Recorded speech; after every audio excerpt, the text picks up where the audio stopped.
കൊച്ചിയിൽ നടിയെ ആക്രമിച്ച കേസില്ലേ, ഈ കേസിൽ ഇന്നലെ നോക്കുമ്പോൾ ഒരു ഊമക്കത്ത് വന്നു എന്ന് പറഞ്ഞിട്ട് വിചാരണ കോടതി വിധി ഉള്ളടക്കം ഊമക്കത്തായി ലഭിച്ചു എന്ന് പറഞ്ഞിട്ടുള്ള ഒരു ക്ലെയിം ഉണ്ടായിരുന്നു. ആ ക്ലെയിമിൽ ഊമക്കത്തായിട്ട് വന്നിട്ടുള്ള ഒരു ഐറ്റം ഞാനിവിടെ സൈഡിൽ വെക്കുന്നുണ്ട്. കത്ത് ലഭിച്ചത് ഡിസംബർ 2-നാണ്. ഓക്കെ, 8-ാം തീയതി വിധി വരുന്നു, 2-ാം തീയതി ഊമക്കത്ത് ലഭിക്കുന്നു. ഹൈക്കോടതി അഭിഭാഷകനായ യശ്വന്ത് ഷേനായിക്കാണ് കത്ത് ലഭിച്ചത്. അന്നൊന്നും ഇയാൾ അതിനെക്കുറിച്ചൊന്നും എവിടെയും പറഞ്ഞിട്ടില്ല. വിധി വന്നതിന് ശേഷം മൂപ്പര് അതും ഇത് മാച്ച് ചെയ്ത് നോക്കിയിട്ട് അപ്പം ചോർന്നു എന്ന് പറഞ്ഞ് വന്നിട്ടുണ്ട്. അപ്പം എന്താണെങ്കിൽ അതൊരു സൈഡിലൂടെ നടക്കുന്നുണ്ട്. ഇനി വിധിപ്പകർപ്പ് കൈ കിട്ടിയാൽ അടുത്ത ദിവസം ദിലീപിൻ്റെ വാർത്താ സമ്മേളനം എന്നുള്ളൊരു ന്യൂസും ഒരു ഊഹാപോഹവും കേൾക്കുന്നുണ്ട്. അതിനെക്കുറിച്ചൊരു ക്ലാരിറ്റി ഇല്ല, അത് ഉണ്ടാവുമോ ഇല്ലേ എന്നുള്ളത്. ഓക്കെ, ഇനി ഞാനിവിടെ പറയാൻ പോകുന്നത്, ഈ കേസ് അട്ടിമറിക്കപ്പെട്ടിട്ടുണ്ടെങ്കിൽ അത് ഏത് പോയിന്റിലായിരിക്കും? ഞാൻ ഇന്നലെ ഇന്നുമായിട്ട് കുറേ അധികം സമയമെടുത്തിട്ട് ഞാൻ ചെക്ക് ചെയ്തത് ഇപ്പോഴുള്ള റീസെൻറ്റ് ഹാപ്പനിങ്സ് അല്ല, ഇപ്പോൾ കുറേ ആൾക്കാർ വന്നിരുന്ന് പറയുന്നതുമല്ല. ഏറ്റവും പഴയത്, ഈ ആക്രമണം നടിക്കെതിരെ സംഭവിച്ച് മിനിറ്റുകൾക്കും മണിക്കൂറുകൾക്കും ഇടയിലാണ് ഈ കേസ് അട്ടിമറിക്കപ്പെട്ടിട്ടുള്ളത്. ആൻഡ് ഇത് സംഭവിച്ചത് ഈ 2017 തന്നെ കുറേ അധികം ആളുകളുടെ സ്റ്റേറ്റ്മെൻറ്റുകൾ നമുക്ക് അവൈലബിൾ ആണ്. കുറേ വർഷങ്ങൾക്ക് മുമ്പ് നടന്നതാണെന്നുണ്ടെങ്കിൽ ഇതൊന്നും നമുക്ക് കിട്ടില്ല. മീഡിയയിൽ ഒരുപാട് ആളുകളുടെ സ്റ്റേറ്റ്മെൻറ്റ്സ് നമുക്ക് അവൈലബിൾ ആണ്. അതിൽ തന്നെ PT തോമസ്, ഒരു ചാനലും ഒരു വ്യക്തികളും PT തോമസിൻ്റെ പേരെടുത്ത് പറഞ്ഞ് PT തോമസ് പറഞ്ഞ കാര്യങ്ങളോ അല്ലെങ്കിൽ അന്ന് അദ്ദേഹത്തിനോട് ചോദിച്ചപ്പോൾ അദ്ദേഹം കൊടുത്ത ഉത്തരങ്ങളെ കുറിച്ചിട്ടൊന്നും എവിടെയും പറയുന്നില്ല.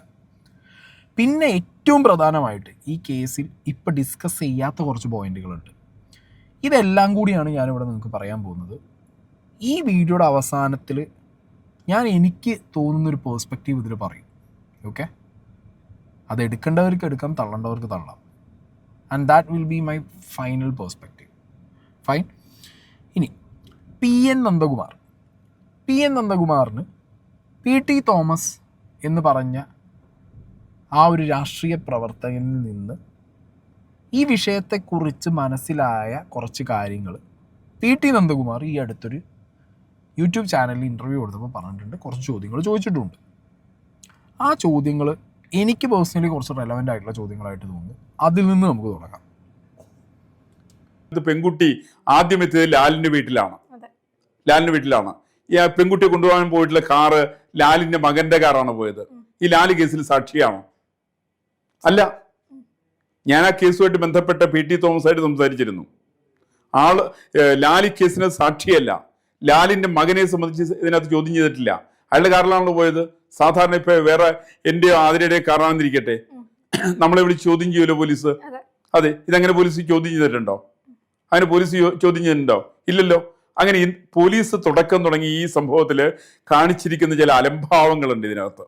അത് തുടക്കം തുടങ്ങി തന്നെ 1-ാം ദിവസം തുടങ്ങിയിട്ട് പരാതി കൊടുക്കുന്നത് ലോക്കൽ പോലീസ് സ്റ്റേഷനിലായിരുന്നില്ല. ഇനി കൃത്യമായിട്ട് അറിയാവുന്ന വിഷയമാണ്.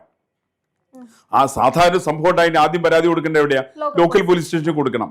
അവിടെ നിന്നാണ് മേലേക്ക് പോകേണ്ടത്. ഇത് നേരിട്ട് DGP ആണ് ഇടപെടുന്നത്, ബെഹ്റയിലേക്കാണ് എത്തുന്നത്. ലോക്നാഥ് ബെഹ്റയിലേക്ക് കൊണ്ടിട്ട് കേസ് കൊണ്ട് കൊടുക്കുന്ന സമയത്ത് എന്തായിരുന്നു ഇതിന്റെ ഉദ്ദേശ ലക്ഷ്യങ്ങൾ എന്നാണ് പ്രശ്നം. ഈ പറയുന്ന ഇരയെ രക്ഷിക്കാൻ വേണ്ടിയിട്ടാണോ, അവരെ ശിക്ഷിക്കാൻ വേണ്ടിയിട്ടാണോ, വാദിമാരെ രക്ഷിക്കാൻ വേണ്ടിയിട്ടാണോ, ആരെ ശിക്ഷിക്കാൻ വേണ്ടിയിട്ടാണോ? ആ സമയത്ത് ഇവിടെ പരാതി കൊടുത്തത് അന്ന് താമസിച്ച ലാലിന്റെ വീട്ടിലേക്കാണ് ഇദ്ദേഹം വന്നത്. അതിനുശേഷം പരാതി ഇവരെ ആർക്കാ കൊടുത്തത്? ഏകദേശം 1 കിലോമീറ്റർ അപ്പുറത്താണ് സബ് ഇൻസ്പെക്ടർ താമസിക്കുന്ന എന്റെ ഓഫീസ് അവിടെയാണ്, സർക്കിൾ ഇൻസ്പെക്ടർ ഓഫീസ് അവിടെയാണ്, അസിസ്റ്റന്റ് പോലീസ് കമ്മീഷണർ ഓഫീസ് അവിടെയാണ്. ഒരു 3 കിലോമീറ്റർ അപ്പുറത്ത് 4 കിലോമീറ്റർ അപ്പുറത്താണ് സിറ്റി പോലീസ് കമ്മീഷണർ ഉള്ളത്.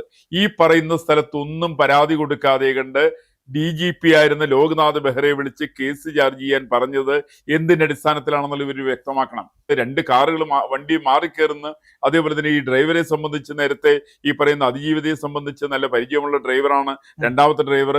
അയാളുടെ പഴയ ബാക്ക്ഗ്രൗണ്ട് അയാളുടെ വളരെ മോശമായിട്ടുള്ള ബാക്ക്ഗ്രൗണ്ടാണ്. അത്തരം ബാക്ക്ഗ്രൗണ്ട് ഉള്ള ആളുടെ ഒരു കാറിലേക്ക് അവർ കയറാനായിട്ടുള്ള ഒരു സാഹചര്യം എന്താണെന്നുള്ളത് നമ്മൾ വ്യക്തമാക്കേണ്ടതാണ്. ഈ കാറിന്റെ ഉടമ ആരാണെന്നുള്ളത് നമ്മൾ പഠിക്കേണ്ടതാണ്. ആ കാറിന്റെ ഉടമയ്ക്ക് ഇത്തരം കാര്യങ്ങൾ പങ്കുണ്ടോ എന്നുള്ളവർ അന്വേഷിക്കേണ്ടതാണ്. അല്ലെങ്കിൽ അയാൾ സാക്ഷിയായിട്ടുണ്ടോ എന്നുള്ളത് അന്വേഷിക്കേണ്ടതാണ്. ഞാൻ മനസ്സിലാക്കുന്ന ഈ വിഷയത്തിനകത്ത് ലാല് പോലും സാക്ഷിയാണോ എന്ന് എനിക്കറിയില്ല. അല്ലാന്നാണ് ഞാൻ മനസ്സിലാക്കിയത്. കാരണം ലാലിന്റെ പേര് നമ്മൾ ഇതിന്റെ ഈ പറയുന്ന ചർച്ചാവേളയിൽ ഒരു സ്ഥലത്തും ഉയർന്നു വരാത്ത പേരാണ് ലാലിന്റെ പേര്. പക്ഷേ ലാലിന്റെ വീട്ടിലായിരുന്നു അതിജീവിതം ഉണ്ടായിരുന്നത്. അവിടെ വെച്ചിട്ടാണ് പി ടി തോമസ് അവരെ കാണുന്നത്. ഇങ്ങനെയെല്ലാം വരുന്ന സമയത്ത് കേസിന്റെ തുടക്കം തുടങ്ങി തന്നെ എന്തോ ചില ദുരൂഹതകൾ കേസിനെ ചുറ്റിപ്പറ്റി ഉണ്ട് എന്നുള്ളൊരു വസ്തുതയാണ്. ഈ പറഞ്ഞ കാര്യങ്ങൾ ഇപ്പോൾ ഞാൻ എൻ്റെ വണ്ടി എൻ്റെ ഒരു ഫ്രണ്ടിന് കൊടുത്തു. എൻ്റെ ഫ്രണ്ട് ആ വണ്ടി മദ്യപിച്ച് ഓടിച്ച് പോലീസ് പിടിച്ചാലടക്കം കാറ് വിട്ട് കിട്ടണമെങ്കിലും അല്ലെങ്കിൽ അതിൻ്റെ ബാക്കി ഇൻവെസ്റ്റിഗേഷൻ്റെ ഭാഗമായിട്ടും ഞാൻ തന്നെ പോകണം. ഇതൊരു മദ്യപിച്ച് പോയുള്ള കേസ് ഞാൻ പറയുന്നത്. അപ്പോൾ വണ്ടി ഇടിച്ചാലോ വണ്ടിയിൽ നിന്ന് വേറെ എന്തെങ്കിലും ഇതേപോലത്തെ ഒരു സംഭവം സംഭവിച്ചാലടക്കം എന്നെ വിളിച്ച് ചോദ്യം ചെയ്യുക, ഓക്കെ, എൻ്റെ മൊഴി എടുക്കുക എന്ന് പറഞ്ഞൊരു കാര്യമുണ്ട്. ഈ കേസിൻ്റെ എൻറ്റയർ ഹിസ്റ്ററി നിങ്ങൾ പരിശോധിച്ച് നോക്കുക. കേസിൻ്റെ തുടക്ക സമയത്ത് കുറേ ആരോപണങ്ങൾ വന്നിട്ടുണ്ട്, ഓക്കെ. അത് ലാലിനെതിരെ വന്നിട്ടുണ്ട്, മകനെതിരെ വന്നിട്ടുണ്ട്. ഈ സുനി എന്ന് പറഞ്ഞ വ്യക്തി ഇൻഡസ്ട്രിക്കകത്ത് എല്ലാവർക്കും അറിയുന്ന ക്രിമിനലാണ്. ഇൻഡസ്ട്രിക്കകത്ത് പലർക്കും വേണ്ടിയിട്ടും സ്വയമേവ പൈസ ഉണ്ടാക്കാൻ വേണ്ടിയിട്ടും പല തെണ്ടിത്തരങ്ങളും ചെറ്റത്തരങ്ങളും കാണിച്ചിട്ടുള്ള ഒരുത്തനാണ് ഈ സുനി. സുനീനെ വീണ്ടും വീണ്ടും ഇവരുടെ സെറ്റുകളിലേക്ക് കൊണ്ടുവരിക, സുനിയെ ഇവരുടെ സെറ്റുകളിൽ വയ്ക്കുക. അതിനുശേഷം സുനി എന്ന് പറഞ്ഞ വ്യക്തി, മാർട്ടിൻ, ഇവരുടെയൊക്കെ സിനിമാക്കാരുടെ സോക്കോൾഡ് എന്താ പറയുക, ഗുണ്ടാ സെറ്റപ്പിൻ്റെ ബാക്ക്ഗ്രൗണ്ട് ഉണ്ടല്ലോ, അത് ലിറ്ററലി ഇവിടെ എക്സ്പോസ്ഡ് ആയി എന്നുള്ളത് എനിക്ക് മനസ്സിലായി. കാരണം ഇവരൊക്കെ കൊണ്ട് നടക്കുന്നതൊന്നും വെടിപ്പായിട്ടുള്ള ആളുകളെ അല്ല എന്നുണ്ടെങ്കിൽ നല്ല ബാക്ക്ഗ്രൗണ്ടുള്ള ആളുകളൊന്നുമല്ല, ഓക്കെ. അതുകൊണ്ട് തന്നെ ഇവിടെ ചോദ്യം ചെയ്യലിൻ്റെ ഏതെങ്കിലും വേളയിൽ എന്തുകൊണ്ട് സുനിയെ സെറ്റിലേക്ക് വിളിച്ചു അല്ലെങ്കിൽ ഈ സിനിമയുടെ ഭാഗമാക്കി? അന്നത്തെ പോലീസ് അന്വേഷണത്തിൽ തന്നെ സുനി എന്ന് പറഞ്ഞ വ്യക്തി സിനിമാ ഫീൽഡിൽ, സിനിമാ സെറ്റുകളിൽ ലഹരി വിതരണം ചെയ്യുന്ന വ്യക്തിയാണ് എന്നുള്ളതും തെളിഞ്ഞിട്ടുണ്ടായിരുന്നു. എന്നിട്ട് സുനിക്കെതിരെ അല്ലെങ്കിൽ സുനീനെ അവിടുന്ന് മാറ്റാനുള്ള ഏതെങ്കിലും രീതിയിലുള്ള ഒരു പ്രവൃത്തി ഇതിൻ്റെ പ്രൊഡക്ഷൻ സൈഡ് ചെയ്തിട്ടുണ്ടോ അന്ന് ഷൂട്ട് ചെയ്ത സിനിമേൻ്റെ? ഇതിൽ ഞാൻ പറഞ്ഞല്ലോ, ലാലിൻ്റെ മകൻ, പിന്നെ ആൻഡോ ജോസഫ്, ഒരുപാട് നേർക്ക് നേരെ ചൂണ്ടിയ വിരലുകൾ ഒറ്റ ദിവസം കൊണ്ട് ആ വിരലുകൾ താന്നുപോയി. പിന്നെ ഈ എൻറ്റയർ 8 വർഷത്തിനിടയിൽ ഒരു വിരൽ പോലും അവർക്കെതിരെ ചൂണ്ടിയിട്ടില്ല. ഈ കാറിൻ്റെ ഫോറൻസിക് റിപ്പോർട്ടുണ്ടോ? കാറിൻ്റെ ഫോറൻസിക് എക്സാമിനേഷൻ നടന്നിട്ടുണ്ടോ? ഈ കാർ ഉടമയായ വ്യക്തിയുടെ സിനിമയിലെ ഷൂട്ടിങ്ങിൻ്റെ ഭാഗമായിട്ടാണ് ഈ ആക്ട്രസ് അവിടെ വന്നിട്ടുള്ളത്. അവരുടെ പേഴ്സണൽ ആവശ്യത്തിന് വേണ്ടി അവർ ചോദിച്ച ഒരു കാറാണ്. അതിന് പേഴ്സണൽ ആവശ്യത്തിന് വേണ്ടി വിട്ടുകൊടുക്കുമ്പോൾ ഡ്രൈവർ അടക്കം വിട്ടുകൊടുത്തൊരു വണ്ടി, പേഴ്സണൽ ആവശ്യത്തിന് കാറ് ചോദിക്കുമ്പോൾ ഡ്രൈവർ അടക്കം പേഴ്സണൽ കാറ് വിട്ടുകൊടുക്കേണ്ട ഒരു സമയത്ത് അത്രയും സേഫായിട്ട് അവർ എത്തും എന്നുള്ളത് ഉറപ്പ് വരുത്തണ്ടേ? അത് ഉറപ്പ് വരുത്തിയിട്ടുണ്ടോ? ഉണ്ടെന്ന് ലാല് പണ്ടത്തെ ഒരു ഇൻ്റർവ്യൂവിൽ പറഞ്ഞിട്ടുണ്ട്. അത് മൾട്ടിപ്പിൾ ടൈംസ് വിളിച്ചു എന്നുള്ളത്. അപ്പോൾ ഈ കാറിൽ പോയ ഈ ഡ്രൈവറെ നിങ്ങൾക്ക് ഓൾറെഡി വിശ്വാസം ഇല്ലാത്തത് കൊണ്ടാണോ അത് ചെയ്തത്? അങ്ങനെ ഒരുപാട് ചോദ്യങ്ങൾ ഇതിനകത്ത് ചോദിക്കാനുണ്ട്, ഓക്കെ. ആ ചോദ്യങ്ങളാണ് ഇപ്പം ഇദ്ദേഹം ചോദിച്ചത്. ഇനി ബിജു തറയിൽ മാധ്യമപ്രവർത്തകനാണ്. ബിജു തറയിൽ റിപ്പോർട്ടർ ചാനലിൽ, ഓക്കെ, ഇപ്പോഴത്തെ ഈ സെറ്റപ്പിൽ കാണുന്ന റിപ്പോർട്ടർ ചാനലല്ല, നികേഷ് കുമാർ ഉള്ള കാലത്തുള്ള അഷ്ടിക്ക് വകയില്ലാത്ത റിപ്പോർട്ടർ ചാനൽ. ആ റിപ്പോർട്ടർ ചാനലിലെ അന്നത്തെ മീഡിയ ടീമിൻ്റെ ഭാഗമായിരുന്നു ബിജു തറയിൽ. ഈ കേസ് നടക്കുന്ന സമയത്ത് ബിജു തറയിൽ ഇതിലൊരു ഫൈൻഡിങ്സ് പറയുന്നുണ്ട്. ബിജു തറയിൽ പറയുന്നൊരു പോയിന്റ് ഇന്നൊരു മീഡിയം ഡിസ്കസ് ചെയ്യുന്നില്ല. പക്ഷേ ഈ ഒരു നറേറ്റീവ് അന്ന് ഞാനും കേട്ടിട്ടുണ്ട്, എൻ്റെ ശ്രദ്ധയിലും ഉണ്ടായിരുന്നു, നിങ്ങളുടെ ശ്രദ്ധയിലും ഉണ്ടാവും. കുടിക്കാനൊന്നും നിവൃത്തിയില്ലാതിരുന്ന കാലഘട്ടത്തിലുള്ള റിപ്പോർട്ട്. അന്ന് ഞങ്ങൾ ഈ സംഭവം നടന്നതിൻ്റെ പിറ്റേ ദിവസം പുലർച്ചെയാണ് ഇത് അറിഞ്ഞതിന് ശേഷം പുലർച്ചെ ഞാനുണ്ട്, എൻ്റെ ഒപ്പം 2 മുതിർന്ന മാധ്യമപ്രവർത്തകർ, അവരുടെ പേര് ഞാൻ പറയാൻ ആഗ്രഹിക്കുന്നില്ല. അത് ഈ റേപ്പ് നടന്ന ഒരു കാര്യത്തിൽ, ആ റേപ്പ് നടന്നതിൻ്റെ അന്നും, മീൻസ് ആ വാർത്ത വന്നതിൻ്റെ അന്നും അതിൻ്റെ പിറ്റേ ദിവസം നമ്മൾ കേട്ടൊരു സ്റ്റേറ്റ്മെന്റ് ഉണ്ട്. ചില പേപ്പറുകളിൽ നിർബന്ധിച്ച് ഒപ്പിടിച്ചു എന്ന് കേട്ടു. പിന്നീട് ആരെങ്കിലും ആ സ്റ്റേറ്റ്മെന്റ് കേട്ടോ? ആരെങ്കിലും കേട്ടോ? ചില പേപ്പറുകൾ നിർബന്ധിച്ച് ഇരയെ കൊണ്ട് ഒപ്പിടിച്ചൊന്നും ഇല്ല. അവിടെ മുതലാണ് ഇൻവെസ്റ്റിഗേഷൻ ജേർണലിസം ആരംഭിക്കേണ്ടത് ശരിക്കും, അല്ലേ? എന്തിനായിരുന്നു ആ പേപ്പർ, എന്തിനായിരുന്നു ഒപ്പിടിച്ചതെന്നുള്ളതാണ്. അത് കഴിഞ്ഞിട്ട് ആ ദിവസവും പിറ്റേ ദിവസം ഇത് വന്നിരുന്നു. വൈകുന്നേരമായപ്പോൾ എല്ലാ ചാനലിൽ നിന്നും ഈ ഒരു സ്റ്റേറ്റ്മെന്റ് പോയി, ഈ ഒപ്പിടിക്കാൻ വന്നു എന്നുള്ളത്. അത് അവിടം വരെ ഈ കഥയുടെ റിയൽ സ്റ്റോറിയാണെന്നാണ് ഞാൻ മനസ്സിലാക്കുന്നത്. ഞാൻ മനസ്സിലാക്കിയതാണ്. ഈ ഒരു പോയിന്റ് ഉണ്ട് ഇതിനകത്ത്. കേസിൻ്റെ ഇനീഷ്യൽ സ്റ്റേജിൽ ഈ ഒരു narrative was there for sure. Pulsar സുനിയും സംഘവും പൾസർ സുനി കാറിലേക്ക് കയറിയ സമയത്ത്, ഈ പ്രവർത്തികൾ ചെയ്ത സമയത്ത്, ഈ കൊട്ടേഷൻ കിട്ടി, ഈ കൊട്ടേഷൻ ചെയ്യുന്നു എന്ന് പറഞ്ഞ് ഈ പ്രവർത്തികളൊക്കെ ചെയ്ത സമയത്ത് ഈ ഒരു പോർഷൻ ആദ്യ സ്റ്റേജുകളിൽ ഡിസ്കഷനിലുണ്ടായിരുന്നു. പിന്നെ അത് കാണാനില്ല. ഇപ്പം അതിനെക്കുറിച്ച് ആരും ഡിസ്കസ് ചെയ്യുന്നില്ല. കോടതിയിൽ നാളെ ഇനിയിപ്പോൾ വിധിപ്പകർപ്പ് വരുന്ന സമയത്ത് ഇതൊക്കെ ഡിസ്കസ് ചെയ്തിട്ടുണ്ടോ എന്നുള്ളത് അറിയാൻ പാടില്ല. കുറച്ച് ഡോക്യുമെൻറ്റ്സ് ഒപ്പിടിപ്പിച്ച് പേടിപ്പിച്ചു, അല്ലെങ്കിൽ കുറച്ച് ഡോക്യുമെൻറ്റ്സ് ഒപ്പിട്ട് വാങ്ങാൻ വേണ്ടി കയറി, ഒപ്പിടിപ്പിച്ചു, ഒപ്പിട്ട് കൊടുത്തു. അത് എസ്റ്റാബ്ലിഷ് ചെയ്യാതെ പോയിട്ടുണ്ടെങ്കിൽ അതിനൊരു റീസൺ ഞാൻ പറഞ്ഞുതരാം. എനിക്ക് തോന്നുന്ന റീസൺ ഞാൻ പറയുന്നത്, 2012-13 മുതലുള്ള വൈരാഗ്യം, അന്നു മുതലുള്ള ഗൂഢാലോചന, quotation. Okay, this was the narrative. 2017 ഇങ്ങനത്തെ ഒരു അറ്റാക്ക്, ഓക്കെ, കൊട്ടേഷൻ കൊടുത്ത് ഇങ്ങനെ ചെയ്യിക്കുന്നു. ഈ കൊട്ടേഷൻ കൊടുത്തിട്ടുണ്ടെങ്കിൽ, ഇങ്ങനത്തെ ഒരു ഡോക്യുമെൻ്റ് സൈൻ ചെയ്ത് മേടിപ്പിച്ചിട്ടുണ്ടെങ്കിൽ, ഇവിടെ 2 വ്യക്തികൾ തമ്മിലുള്ള പ്രൊഫഷണൽ ബന്ധത്തിൽ മുകളിൽ തുടങ്ങി പിന്നെ അവർ ഈ ബിനാമി പരിപാടികൾ എന്നുള്ള സംഗതിയൊക്കെ ഉണ്ടല്ലോ, സംതിങ് ലൈക്ക് അങ്ങനെ എന്തെങ്കിലുമൊക്കെ കാണുമായിരിക്കും. നല്ല ബന്ധത്തിലിരിക്കുന്ന സമയത്ത് ദാറ്റ് വാസ് ഫൈൻ. ഓക്കെ, ബന്ധമൊക്കെ മാറി, വിഷയങ്ങൾ മാറി, അത്ര നല്ല സ്വരത്തിലല്ല 2 വ്യക്തികൾ പോകുന്നതെന്നുണ്ടെങ്കിൽ, ഓബിയസ്ലി ആ ടൈമിൽ നല്ല ബന്ധത്തിലിരുന്ന സമയത്ത് ബിനാമി ആക്കിയിട്ടുണ്ടെന്നുണ്ടെങ്കിൽ ഡെഫിനറ്റ്ലി അത് തിരിച്ചു ചോദിക്കും, തിരിച്ചു കൊടുക്കേണ്ട ഒരു അവസ്ഥ വരും. അങ്ങനത്തെ ടേംസിൽ ഒരു ഭീഷണിയുടെ സ്വരം എന്നുള്ള രീതിക്ക് കൊടുത്ത ഒരു സ്കീമാണ്. അതായത് ഈ സുനി ഈസ് എ എന്താ പറയുക, സ്ഥിരം ക്രിമിനൽ. ഈ സ്ഥിരം ക്രിമിനലിനെ കൊണ്ട് ഓക്കെ കുറച്ച് സാധനങ്ങൾ ഒപ്പിടിപ്പിച്ച് മേടിക്കാനുണ്ട്, ഒപ്പിടിച്ച് മേടിക്കണം. ഇതാണ് ഇതിൻ്റെ ഒരു ബേസിക് ലൈൻ എന്നുണ്ടെങ്കിൽ, ഇത് ചെയ്യിക്കാൻ വേണ്ടിയിട്ടാണ് പറഞ്ഞു വിട്ടതെന്നുണ്ടെങ്കിൽ, ഇപ്പോൾ റോഷിവാൽ അടക്കമുള്ളവരുടെ ഇൻ്റർവ്യൂവിൽ പറയുന്നത് കേട്ടു, അപ്പുണ്ണി ബാക്കിൽ കാറിൽ പോകുന്നു, ദിലീപിൻ്റെ ഫോൺ സ്വിച്ച് ഓഫ് ആവുന്നു, അങ്ങനെ കുറേ ലൈന് കേട്ടു. പിന്നെ ഈ പറഞ്ഞ പോലെ എന്തിന് ഇത് ഭാര്യാഭർത്തൃ ബന്ധം തകർത്തത് കൊണ്ട് വന്ന ദേഷ്യത്തിൻ്റെ മുകളിൽ കൊടുത്ത കൊട്ടേഷൻ, അതിനൊന്നും ഒരു സ്റ്റാൻഡ് ഞാൻ കാണുന്നില്ല ആക്ച്വലി. ഈ ഒരു സ്റ്റാൻഡ്, അതായത് ഈ ഒരു നറേറ്റീവ് വാദിക്കും പ്രതിക്കും ഒരുപോലെ പണി കിട്ടുന്നൊരു സാധനമാണ് ഇത്. ഒരാളുടെ പൈസയും സ്വത്തും മറ്റൊരാൾ ബിനാമിയാവുന്നു, അത് തിരിച്ചു വാങ്ങാനുള്ള ഒരു കൊട്ടേഷൻ പരിപാടി. ഇത് മുതലെടുത്ത പൾസർ സുനി. ഇങ്ങനെയാണെങ്കിലോ കഴിഞ്ഞിട്ടില്ല, ഇതും കൂടി ഒന്ന് കേൾക്കാം.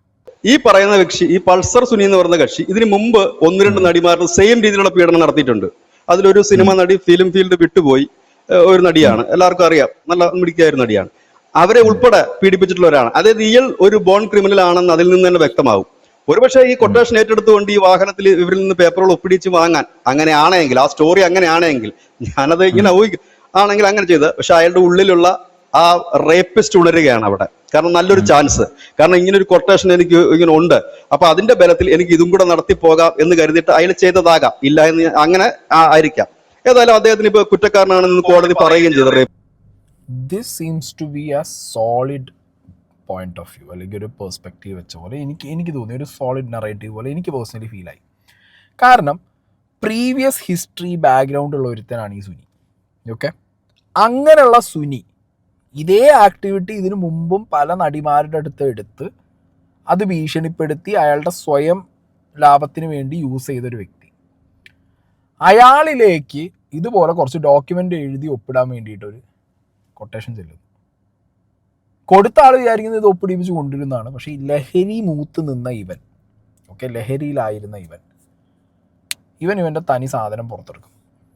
ഓക്കെ, ഇവൻ എന്താണ്, ഇത് ഒപ്പിടിപ്പിച്ചും വാങ്ങാം, എന്നാൽ കൂട്ടത്തിൽ എനിക്ക് എന്തെങ്കിലും ഒരു ലാഭം ഉണ്ടാവണമല്ലോ എന്ന് വെച്ചാൽ പേഴ്സണൽ ലാഭത്തിന് വേണ്ടി ഒരു സംഗതി ഇവൻ്റെ കയ്യിൽ നിന്ന് എടുത്തിട്ടതാണെങ്കിൽ ഗൂഢാലോചനയും ഇതിനകത്തുണ്ട്, ഈ പ്രവൃത്തി ഇവൻ ചെയ്തിട്ടുണ്ട്. മനസ്സിലായി? ആ രീതിക്കാവും കാര്യങ്ങൾ. ഇവന് ഞാൻ പറഞ്ഞില്ല, പ്രീവിയസ് ഹിസ്റ്ററി ഉള്ളവർ തന്നെ. കഴിഞ്ഞൊരു വീഡിയോനകത്ത് പലരും എന്നോട് ചോദിച്ചിട്ടുണ്ട്, ഈ മേനകയെ തട്ടിക്കൊണ്ടുപോയ കാര്യം ഈ സുരേഷ് കുമാർ എവിടെയെങ്കിലും പറഞ്ഞിട്ടുണ്ടോ എന്നുള്ളത്. മുകേഷ് പറഞ്ഞിട്ടുണ്ട് ഇവൻ്റെ ആക്ടിവിറ്റി ശരിയല്ല എന്നുള്ളത്. ഇത്രത്തോളം ബാക്ക്ഗ്രൗണ്ടുള്ള ഒരുത്തൻ, ഓക്കെ, മുകേഷ് മേനകേനെ തട്ടിക്കൊണ്ടുപോക്ക്, പിന്നെയും കുറേ നടിമാരെ തട്ടിക്കൊണ്ടുപോയവനൊക്കെ 2017 മുമ്പ് ഇവൻ ചെയ്ത കാര്യങ്ങൾ അതൊക്കെ. എന്നിട്ടും 2017 ഇവൻ ആക്റ്റീവായിട്ട് ലാലിൻ്റെ മകൻ്റെ സെറ്റിൽ നിൽക്കുന്നു, ലാൽ ക്രിയേഷൻ്റെ സെറ്റിൽ നിൽക്കുന്നു. ഇവൻ ആരാ സപ്പോർട്ട്? സിനിമാ ഫീൽഡിലുള്ള എത്ര പേര് ഇവനെ താങ്ങി നിർത്തുന്നത്? അപ്പോൾ ആർക്കാണ് ഇവനെ കൊണ്ട് യൂസ്? പിന്നെ ഇവനെ കൊണ്ട് ഇങ്ങനത്തെ പല പ്രവർത്തികളും ചെയ്യിച്ചിട്ടുള്ളത് ആരായിരിക്കും? അല്ലെങ്കിൽ രാഷ്ട്രീയക്കാരും ബാക്കി പോലീസുകാരോ അല്ലെങ്കിൽ ബാക്കി ടീമോ ആവില്ലല്ലോ.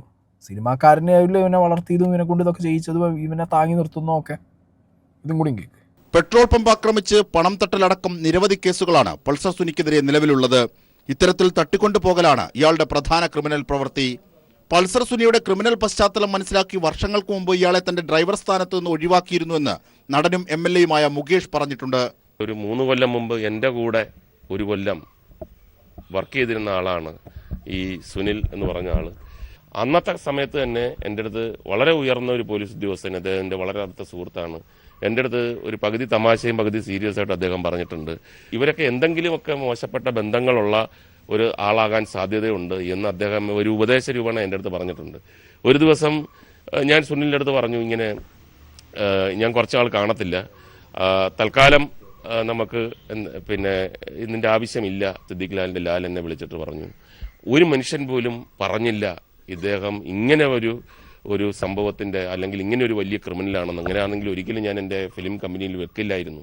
കഴിഞ്ഞ ദിവസം പീപ്പിൾ TV ന്യൂസ് ആൻഡ് വ്യൂസിൽ നിർമ്മാതാവ് സുരേഷ് കുമാർ പൾസർ സുനിയെ സംബന്ധിച്ച് തന്റെ അനുഭവം വെളിപ്പെടുത്തിയത് ഇങ്ങനെ. എൻ്റെ ഭാര്യയ്ക്ക് ഇതേപോലൊരു പ്രശ്നമുണ്ടായി. റെയിൽവേ സ്റ്റേഷനിൽ കാർ വന്നിട്ട് കാറിന് പകരം ഒരു ടെമ്പോ ട്രാവലർ വന്നു. ടെമ്പോ ട്രാവലറിൽ ഷൂട്ടിങ്ങിന് പോയതാണ് എറണാകുളത്ത് 5 കൊല്ലം മുമ്പ് ഒരു പടത്തിൻ്റെ. അപ്പം ആ ടെമ്പോ ട്രാവലിൽ കയറി ഹോട്ടലിൽ രമണ ഇൻ എന്ന് പറഞ്ഞ ഹോട്ടലിൽ പോകണമെന്ന് പറഞ്ഞ് പോയിട്ട്, അപ്പോൾ രമണ ഇന്നിൽ എത്തുന്നതിന് മുമ്പ് ഇത് ലേക്ക് ഷോർ കഴിഞ്ഞ് വീണ്ടും കറങ്ങുകയാണ്. 2-3 പ്രാവശ്യം കറങ്ങിയപ്പോൾ എന്നെ ഫോൺ ചെയ്ത് പറഞ്ഞു, വൈഫ് അയാളുടെ അടുത്ത് എന്താണ് ഇങ്ങനെ കറങ്ങുന്നതെന്ന് ചോദിച്ചു കഴിഞ്ഞപ്പോഴത്തേക്ക് ഉടനെ തന്നെ പിന്നെ വീണ്ടും കൊണ്ട് രമണ ഇന്നിൽ കൊണ്ട് വിടുകയായിരുന്നു. അപ്പോൾ അതിൻ്റെ ഏറ്റവും വലിയ കോയിൻസിഡൻസ് എന്ന് പറഞ്ഞാൽ ഇന്ന് ഇതിൻ്റെ അകത്ത് രാവിലെ ജോണി സാഹിരി എന്നെ വിളിച്ചിട്ട് പറഞ്ഞു, ഈ പൾസർ സുനി എന്ന് പറഞ്ഞ ആളാണ് അന്ന് ആ വണ്ടി ഓടിച്ചിരുന്നത്, ഇന്ന് കിട്ടാനുള്ള പ്രതി. ഇന്നേ വരെ ഈ 5 കൊല്ലം മുമ്പാണ് ഞാൻ പറഞ്ഞ ഒരു റിപ്പോർട്ട് ഇതാണെന്നും പറഞ്ഞിട്ടൊരു കംപ്ലൈൻറ്റിൻ്റെ ഒരു കാര്യം പോലും കിട്ടിയില്ല. ഇതാണ് ഞാൻ പറഞ്ഞത്, ഈവൻ ഒരു സീരിയസ് ഇങ്ങനത്തെ മോഡസ് ഉള്ള ഒരുത്തനാണ് ഈ പൾസർ സുനി. സുരേഷ് കുമാർ പറഞ്ഞ കാര്യം നിങ്ങൾ കൃത്യമായി കേൾക്കണം. ഒരു ടെമ്പോ ട്രാവലർ ഈ ഒരു പെർട്ടിക്കുലർ കേസിനകത്തും ഇതേപോലെ ഒരു ടെമ്പോ കൊടുന്ന് ഇടിപ്പിക്കുകയാണ് ആദ്യം കാറിനോട് ചെയ്യുന്നത്. മോഡസ് കൃത്യമാണ്, ടെമ്പോ. ഓക്കെ, ഈ ടെമ്പോ നിങ്ങൾ ഓർത്ത് വയ്ക്കണം. ഈ ടെമ്പോ കൊടുന്ന് ഇടിപ്പിക്കുന്ന മോഡസ് നിങ്ങൾ ഓർത്ത് വയ്ക്കണം. ഈ ടെമ്പോയിൽ മേനകേനെ കയറ്റി ഇവൻ 5-6 മണിക്കൂർ ചുറ്റിച്ചു എന്ന് പറയുന്നത് നിങ്ങൾ ഓർത്ത് വയ്ക്കണം. ഇതൊക്കെ ഈ വീഡിയോൻ്റെ ലാസ്റ്റിലേക്ക് PT തോമസിനായിട്ടുള്ളൊരു ഇൻ്റർവ്യൂവിൻ്റെ കുറച്ച് കാര്യങ്ങളിൽ നിങ്ങൾക്ക് കണക്റ്റ് ആക്കേണ്ട കുറച്ച് കാര്യങ്ങളാണ്. അപ്പോൾ ഇവനൊരു സ്ഥിരം ഇതേപോലെ ക്രിമിനൽ ആക്ടിവിറ്റി ചെയ്യുന്ന ഒരാളാണ്, സെയിം മോഡസ് വെച്ചിട്ട് എന്നുള്ളത് സിനിമാ ഫീൽഡിൽ അറിയുന്നവരാണ്. ഓക്കെ, പിന്നെ സുരേഷ് കുമാർ കേസ് കൊടുത്തിട്ട് അതിൻ്റെ ഇതൊന്നും കിട്ടിയില്ല എന്നൊക്കെ പറയുന്നുണ്ട്. അന്നത്തെ പഴയ വീഡിയോസ് ചെക്ക് ചെയ്തപ്പോൾ എനിക്ക് മനസ്സിലായത് സുരേഷ് കുമാർ അന്ന് കാര്യപ്പെട്ട കേസൊന്നും കൊടുത്തിട്ടില്ല. ജസ്റ്റ് ഒരു പോലീസ് ഓഫീസറെ വിളിച്ചിട്ട് കാര്യങ്ങൾ പറയാമെന്നല്ലാതെ റിട്ടേൺ കംപ്ലയിൻ്റ് ആയിട്ട് എഴുതി കൊടുക്കാത്തത് കൊണ്ടാണ് അന്നൊന്നും കിട്ടാഞ്ഞത്. ഓക്കെ, അങ്ങനെയാണ് എൻ്റെ അറിവ്. എനിക്ക് ന്യൂസിൽ നിന്ന് കിട്ടിയത്. ഐ ഡോണ്ട് നോ, ബാക്കി എന്തെങ്കിലും ഉണ്ടെങ്കിൽ സുരേഷ് കുമാറിന് ഇനി പറയാം. ഇനി ഈ വിഷയത്തിൽ ഈ PT തോമസ് എന്ന് പറഞ്ഞ വ്യക്തി വളരെ ഇമ്പോർട്ടൻ്റ് ലിങ്കാണ്. ഹീസ് നോ മോർ, അദ്ദേഹം ഒന്നും ജീവിച്ചിരിപ്പില്ല. PT തോമസ് എന്ന് പറഞ്ഞ വ്യക്തി ഈ ലാലിൻ്റെ വീട്ടിൽ വന്ന് അവിടെ കണ്ട കാര്യങ്ങളെക്കുറിച്ചും അവിടെ നടന്ന ആക്ടിവിറ്റികളെക്കുറിച്ചും ഒക്കെ വളരെ വിശദമായിട്ട് റിപ്പോർട്ടർ ചാനലിൽ തന്നെ അഭിലാഷിനോട് സംസാരിക്കുന്നുണ്ട്. അഭിലാഷ് ഇപ്പോൾ റിപ്പോർട്ടർ ചാനലിലല്ല, പക്ഷെ അന്ന് അഭിലാഷാണ് ഈ ഇൻ്റർവ്യൂ എടുത്തിട്ടുള്ളത്. ഞാൻ അതിൻ്റെ കുറച്ച് ഭാഗങ്ങൾ വയ്ക്കാം. PT തോമസ് പറഞ്ഞതും നമ്മളെ സംശയങ്ങളും നിങ്ങളെ സംശയങ്ങളൊക്കെ നിങ്ങളൊന്ന് കൂട്ടി വായിക്കുക. ഞാനവിടെ ചെല്ലുന്നത് നിർമ്മാതാവ് ആൻഡോ ജോസഫിൻ്റെ കൂടെയാണ്. അവിടെ ലാലിൻ്റെ കുടുംബാംഗങ്ങളും ലാലും ഈ നടിയും ഉണ്ടായിരുന്നു. ഞങ്ങൾ എത്തുന്നതിന് തൊട്ട് മുമ്പാണ് തൃക്കാക്കര AC 3 പോലീസുകാരും അവിടെ വന്നിട്ടുള്ളത്. അപ്പോൾ ഇത്രയും ആളുകൾ അവിടെ ഉണ്ടായിരുന്നു. അപ്പോൾ ലാല് DGP ലോക്നാഥ് ബെഹ്റയെ വിളിച്ച് വിവരം 11 മണിക്ക് പറഞ്ഞിരുന്നു എന്ന് ലാല് ഞങ്ങളോട് പറഞ്ഞു. പക്ഷേ അതിൻ്റെ അടിസ്ഥാനത്തിലായിരിക്കാം തൃക്കാക്കര AC വന്നിട്ടുള്ളത്. അവിടെ ലാലിൻ്റെ പെരുമാറ്റമാണെങ്കിലും ഈ ആൻറ്റോ ജോസഫിൻ്റെ പെരുമാറ്റമാണെങ്കിലും അവരാണ് 2 സിനിമാക്കാരവിടെ ഉള്ളത്.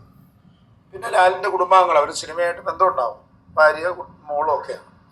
അവരുടെ ഒക്കെ പെരുമാറ്റത്തിൽ എനിക്ക് കാണാൻ കഴിഞ്ഞ ഒരു കാര്യം, നമുക്ക് അതിനപ്പുറം എന്തെങ്കിലും ഉണ്ടോയെന്ന് നമുക്ക് പറയാൻ പറ്റില്ല. എനിക്ക് കാണാൻ കഴിഞ്ഞതും ഞാൻ മനസ്സിലാക്കിയതും ഞാൻ ഉൾക്കൊള്ളുന്ന കാര്യം, ഒരു സ്വന്തം മകൾക്കോ അല്ലെങ്കിൽ ഒരു സഹോദരിക്കോ ഉണ്ടാകുന്ന സമാനമായ ഒരു സംഭവത്തിലുള്ള ദുഃഖവും അമർഷവും ആയിട്ടാണ് ലാലും ആൻറ്റോ ജോസഫിനെ എനിക്ക് കാണാൻ കഴിഞ്ഞത്. 12 മണിയോടുകൂടിയാണല്ലോ അവിടെ എത്തുന്നത്. അതിനോടകം തന്നെ 11 മണിക്ക് തന്നെ DGP ലോക്നാഥ് ബെഹ്റയെ ഈ വിവരം അറിയിച്ചിട്ടുണ്ട്. അതേസമയം എറണാകുളം റേഞ്ച് IG-യും പോലീസ് കമ്മീഷണറും ഈ വിവരം അറിയുന്നത് താങ്കൾ വിളിച്ചറിയിച്ചിട്ടുമാണ്. ഈ കാര്യത്തിൽ പോലീസിൽ റിപ്പോർട്ട് ചെയ്യുന്ന കാര്യത്തിൽ വീഴ്ച ഉണ്ടായിട്ടുണ്ടോ? അല്ല, അത് വളരെ ഒരു സംശയമുള്ള ഒരു സംഭവമാണ്. തീർച്ചയായും IG വിജയൻ വളരെ പേര് കേട്ട ഒരു പോലീസ് ഓഫീസറാണ്, നല്ല ട്രാക്ക് റെക്കോർഡുള്ള ആളാണ്. ദിനേശിനെ പറ്റിയാണെങ്കിലും അങ്ങനെയാണ് ഞാൻ കേട്ടിട്ടുള്ളത്. സ്വാഭാവികമായും DGP അറിയുന്നൊരു കാര്യം ഇവർ എന്തുകൊണ്ട് അറിഞ്ഞില്ല. ഒരു MLA എന്ന നിലയിൽ ഞാൻ വിളിക്കുമ്പോൾ എന്നെ മറച്ചു വെച്ചതാ, ഞങ്ങൾ അറിഞ്ഞു എന്നുള്ള കാര്യം എന്നെ മറച്ചു വെച്ചതാണോ എന്ന് എനിക്കറിയത്തില്ല. ഏതായാലും ഞാൻ പറയുമ്പോൾ അവർ അറിഞ്ഞിട്ടില്ല എന്നതിന് ഉദാഹരണമാണ് എൻ്റെ ഫോണിൽ തന്നെ ഈ യുവനടിയുമായിട്ട് 25 മിനിറ്റിൽ ഏറെ IG വിജയൻ സംസാരിച്ചു. അതോടൊപ്പം തന്നെ ഈ കമ്മീഷണർ സംസാരിച്ചു. അപ്പം ഏതായാലും ഒരു 11 മണിക്കും 12:30ക്കും ഇടയിൽ തൃക്കാക്കര AC-യും പോലീസും വരികയും മറ്റുന്നത പോലീസ് ഉദ്യോഗസ്ഥന്മാർ അറിയാതിരിക്കുകയോ അറിഞ്ഞതായി നടിക്കാതിരിക്കുകയോ ചെയ്യുന്ന ഒരു സംഭവമുണ്ട്. അതിൻ്റെ വസ്തുത അവർ വെളിപ്പെടുത്തേണ്ടതാണ്. അത് ചില സംശയങ്ങൾ ഇടയാക്കും. ഇതാണ്, അതായത് PT തോമസ് അന്ന് തന്നെ പറയുന്നുണ്ട്, ഈ PT തോമസ് ഇതിന് ശേഷം ഒരു പത്രസമ്മേളനം കൊടുത്തപ്പോഴും പറയുന്നുണ്ട്, പോലീസിൻ്റെ ഭാഗത്തു നിന്ന് ഏതെങ്കിലും രീതിയിലുള്ള ഒരു അട്ടിമറി ഫ്രെയിമിങ് ഈ വിഷയത്തിൽ നടന്നിട്ടുണ്ടെന്നുണ്ടെങ്കിൽ അത് നടന്നത് ആ പോയിന്റ് മുതലാണ്. ബെഹ്റയെ വിളിച്ചാണ് അറിയിക്കുന്നത്. ഓബിയസ്ലി ബെഹ്റ എന്ന് പറഞ്ഞിട്ടുള്ള പോലീസ് ഓഫീസറിന് സിനിമാ ഫീൽഡിൽ കുറേ ആളുകളായിട്ട് കുറേ നല്ല ബന്ധമുണ്ട് എന്നുള്ളതൊക്കെ നമുക്ക് ഓൾറെഡി അറിയുന്ന കാര്യമാണ്. ബട്ട് സ്റ്റിൽ ഒരു ക്രൈം നടന്നാൽ അത് അറിയിക്കേണ്ടത് ആ ജൂറിസ്ട്രിക്ഷനിലുള്ള പോലീസ് സ്റ്റേഷനിലും അതിൻ്റെ ഹെഡ് ഓഫീസിലും അതിൻ്റെ ഹെഡ് ഓഫ് ദ ഡിപ്പാർട്ട്മെൻറ്റിലുമാണ്, അല്ലേ? ആ ജൂറിസ്ട്രിക്ഷനിലെ ഹെഡ് ആരാ അയാളെ അറിയിക്കേണ്ടത്. അതിന് പകരം ബെഹ്റയെ വിളിക്കുന്നു, ബെഹ്റ തൃക്കാക്കരയിൽ നിന്നൊരു AC അയക്കുന്നു, ബെഹ്റ താഴോട്ടുള്ള ഒരു ഓഫീസറോട്. അത് പ്രോട്ടോകോൾ ലംഘനമാണ്, ഒരു പ്രോട്ടോകോൾ ഇല്ല ഇതിനൊക്കെ. ഫ്രം ദെയർ ഇറ്റ് സെൽഫ് ഈ വിഷയത്തിൽ ഒരുപാട് കള്ളക്കളികൾ നടന്നു എന്നുള്ള സംശയം തുടങ്ങിയിട്ടുണ്ട്. ഹയറാർക്കി അനുസരിച്ച് DGP ഒരു വിവരം അറിഞ്ഞാൽ നേരെ തൃക്കാക്കര AC-യുടെ അടുത്തല്ലല്ലോ നിർദ്ദേശം കൊടുക്കേണ്ടത്. IG അതിനൊരു വാദം വേണമെങ്കിൽ IG ഔട്ട് ഓഫ് സ്റ്റേറ്റ് ആയിരുന്നു. പക്ഷെ ഞാൻ വിളിച്ചപ്പോൾ തന്നെ രാത്രി 12 മണി കഴിഞ്ഞ് അദ്ദേഹം ഫോൺ എടുത്തു. സാധാരണ ഒരു പോലീസ് ഓഫീസർ അപ്പോൾ എടുക്കില്ല. അപ്പോൾ ആ പോലീസ് ഓഫീസറുടെ കാര്യക്ഷമതയെ ചൂണ്ടിക്കാണിക്കുന്ന ഒരു സംഭവമാണ് ആ രാത്രി പോലും അർദ്ധരാത്രി പോലും അയാൾ ഫോൺ എടുത്തു എന്നുള്ളത്. ഈ കൃത്യം നടത്തിയതിനു ശേഷം ആ പ്രതി എറണാകുളത്തെ ഫ്ലാറ്റിൽ തന്നെ തുടരുകയാണ് ചെയ്തത്. ഫോൺ പോലും ഓഫ് ആക്കിയിട്ടില്ല. ഈ ഡ്രൈവർ മാർട്ടിൻ കൃത്യമായി ഈ സിനിമയുടെ പ്രൊഡ്യൂസറെ അല്ലെങ്കിൽ ആരാണോ ആ കാർ അയച്ചത് അയാളുടെ അരികിൽ ഈ നടിയെ ഡ്രോപ്പ് ചെയ്ത് അങ്ങനെ ആ കാര്യങ്ങൾ ചെയ്യുകയാണ് ചെയ്തിട്ടുള്ളത്. അതായത് ഇവിടെ ഒരു പരാതി ഉണ്ടാകില്ല എന്ന ഉറച്ച വിശ്വാസത്തിന്റെ പുറത്തായിരിക്കില്ലേ അങ്ങനെ ചെയ്തത്? അങ്ങനെ ഒരു തോന്നൽ എങ്ങനെ ഉണ്ടാകും? അല്ല, ഈ ചോദ്യം ചോദിക്കുമ്പോൾ സിനിമാ രംഗത്ത് പ്രവർത്തിക്കുന്ന സുരേഷ് കുമാറിന്റെ പ്രസ്താവനയിൽ വേറെ ചില നടികൾക്കും ഇതുപോലുള്ള അനുഭവം ഉണ്ടായിട്ടുണ്ട് എന്ന ഇന്ന് മാധ്യമങ്ങളിൽ നിറഞ്ഞു നിൽക്കുന്ന കാര്യങ്ങളൊക്കെ കൂട്ടി വായിക്കേണ്ടതാണ്. അപ്പൊ അതിന്റെ സാധ്യതയെ പറ്റി എനിക്കൊരു അഭിപ്രായം പറയുന്നത്, ഞാനൊരു പ്രത്യേകിച്ച് ഒരു പൊതുപ്രവർത്തനം എന്നല്ല എനിക്ക് അതിന്റെ ഒരു അഭിപ്രായം പറയാൻ പറ്റില്ല. പക്ഷെ ഇതിനു മുമ്പ് 1, 2, 3 നടികൾക്ക് ഇതുപോലെ ഒരു അനുഭവം ഉണ്ടായി എന്ന് പറയുമ്പോൾ ചില സംശയങ്ങൾ ഉണ്ടാകുന്ന വസ്തുതയാണ്. അങ്ങനെ മൂടി വെക്കുക എന്നുള്ളത് എന്ത് താല്പര്യപ്രകാരമായിരിക്കും? ഈ സിനിമയുടെ സെറ്റിൽ മയക്കുമരുന്ന് സപ്ലൈ ചെയ്ത ആൾ ഇയാളാണ് എന്ന് പോലീസ് സോഴ്സ് സൂചന നൽകുന്നുണ്ട്. സിനിമയുമായി കഴിഞ്ഞ 7 വർഷമായി ബന്ധപ്പെട്ട് നിൽക്കുന്ന ആളാണ്. പല പ്രമുഖരുടെയും ഡ്രൈവറായിരുന്നു. അപ്പോൾ ഇത്തരത്തിലുള്ള കാര്യങ്ങൾ പ്രോത്സാഹിപ്പിക്കപ്പെടുന്നത് ഈ സിനിമാ രംഗത്ത് നിന്ന് തന്നെ ആയതുകൊണ്ടാണോ അത്? അല്ല, നമ്മുടെ ഗണേഷ് കുമാറുമായി ഞാൻ ഇന്നലെ സംസാരിച്ചിരുന്നു നിയമസഭയിൽ വെച്ച്. ഗണേഷ് കുമാർ ഇന്റർവ്യൂവിൽ ഒരു കാര്യം പറഞ്ഞു. അദ്ദേഹത്തിന് ഇത്തരം കാര്യങ്ങളെ സംബന്ധിച്ച് വളരെ ഗൗരവതരമായ കുറെ കാര്യങ്ങൾ അറിയാം. അത് ഞാൻ മുഖ്യമന്ത്രിയോട് മാത്രമേ നേരിട്ട് പറയുള്ളൂ. ഞാൻ ഇന്നലെ അദ്ദേഹത്തെ കണ്ടപ്പോൾ നേരിട്ട് തന്നെ ചോദിച്ചു, എന്താണ് നിങ്ങൾ ഉദ്ദേശിച്ചത്? അദ്ദേഹം പറഞ്ഞ മറുപടി ഞാനിപ്പോൾ ഇവിടെ ഒരു ചാനൽ ചർച്ചയിൽ പറയുന്നില്ല. അപ്പോ ഗണേഷ് കുമാർ പറഞ്ഞത് സിനിമയിൽ വല്ലാത്ത ചില കുഴപ്പങ്ങൾ നടക്കുന്നു എന്ന് പറഞ്ഞു. ഇതോടനുബന്ധിച്ചുള്ള ചില വാർത്തകളാണ് സിനിമാ ലോകവുമായി ബന്ധപ്പെട്ടവർ പറഞ്ഞിരിക്കുന്നത്. അതില് മയക്കുമരുന്നിന്റെ സാധ്യത അതുപോലൊക്കെ ഉള്ള ചില സംഭവങ്ങൾ ഇതിനു മുമ്പും റിപ്പോർട്ട് ചെയ്യുകയോ അല്ലെങ്കിൽ ആ റിപ്പോർട്ട് ചെയ്യപ്പെട്ട് വലിയ പൊതുസമൂഹത്തിലേക്ക് വരുന്നത് മൂടി വയ്ക്കപ്പെടുകയോ ചെയ്തിട്ടുണ്ട്. ഇതിൽ നമ്മൾ നോക്കിക്കാണേണ്ട ഒന്ന് രണ്ട് ഭയങ്കര വലിയ ഫാക്ടേഴ്സ് ഉണ്ട്. അത് മേ ബി വിധിപ്പകർപ്പ് വരുന്ന സമയത്ത് അതിനകത്തും പ്രതിഫലിക്കുകയോ ഇല്ലേ എന്നുള്ളത് എനിക്കറിയില്ല. ഒന്ന് ലഹരിയുടെ സാന്നിധ്യം. ലഹരിയുടെ സാന്നിധ്യം ഭയങ്കര ഇമ്പോർട്ടൻ്റ് ആണ്. ഈ പ്രതികളായ വ്യക്തികൾ ലഹരി അടിച്ചിട്ടാണോ ഈ പ്രവൃത്തി ചെയ്തത്? അതിൽ എല്ലാവരുടെയും ആ ഒരു ഇൻസിഡൻറ്റിനകത്തുള്ള എല്ലാവരുടെയും മെഡിക്കൽ റിപ്പോർട്ട്സ് ഭയങ്കര ഇമ്പോർട്ടൻ്റ് ആണ്. നമ്പർ 1.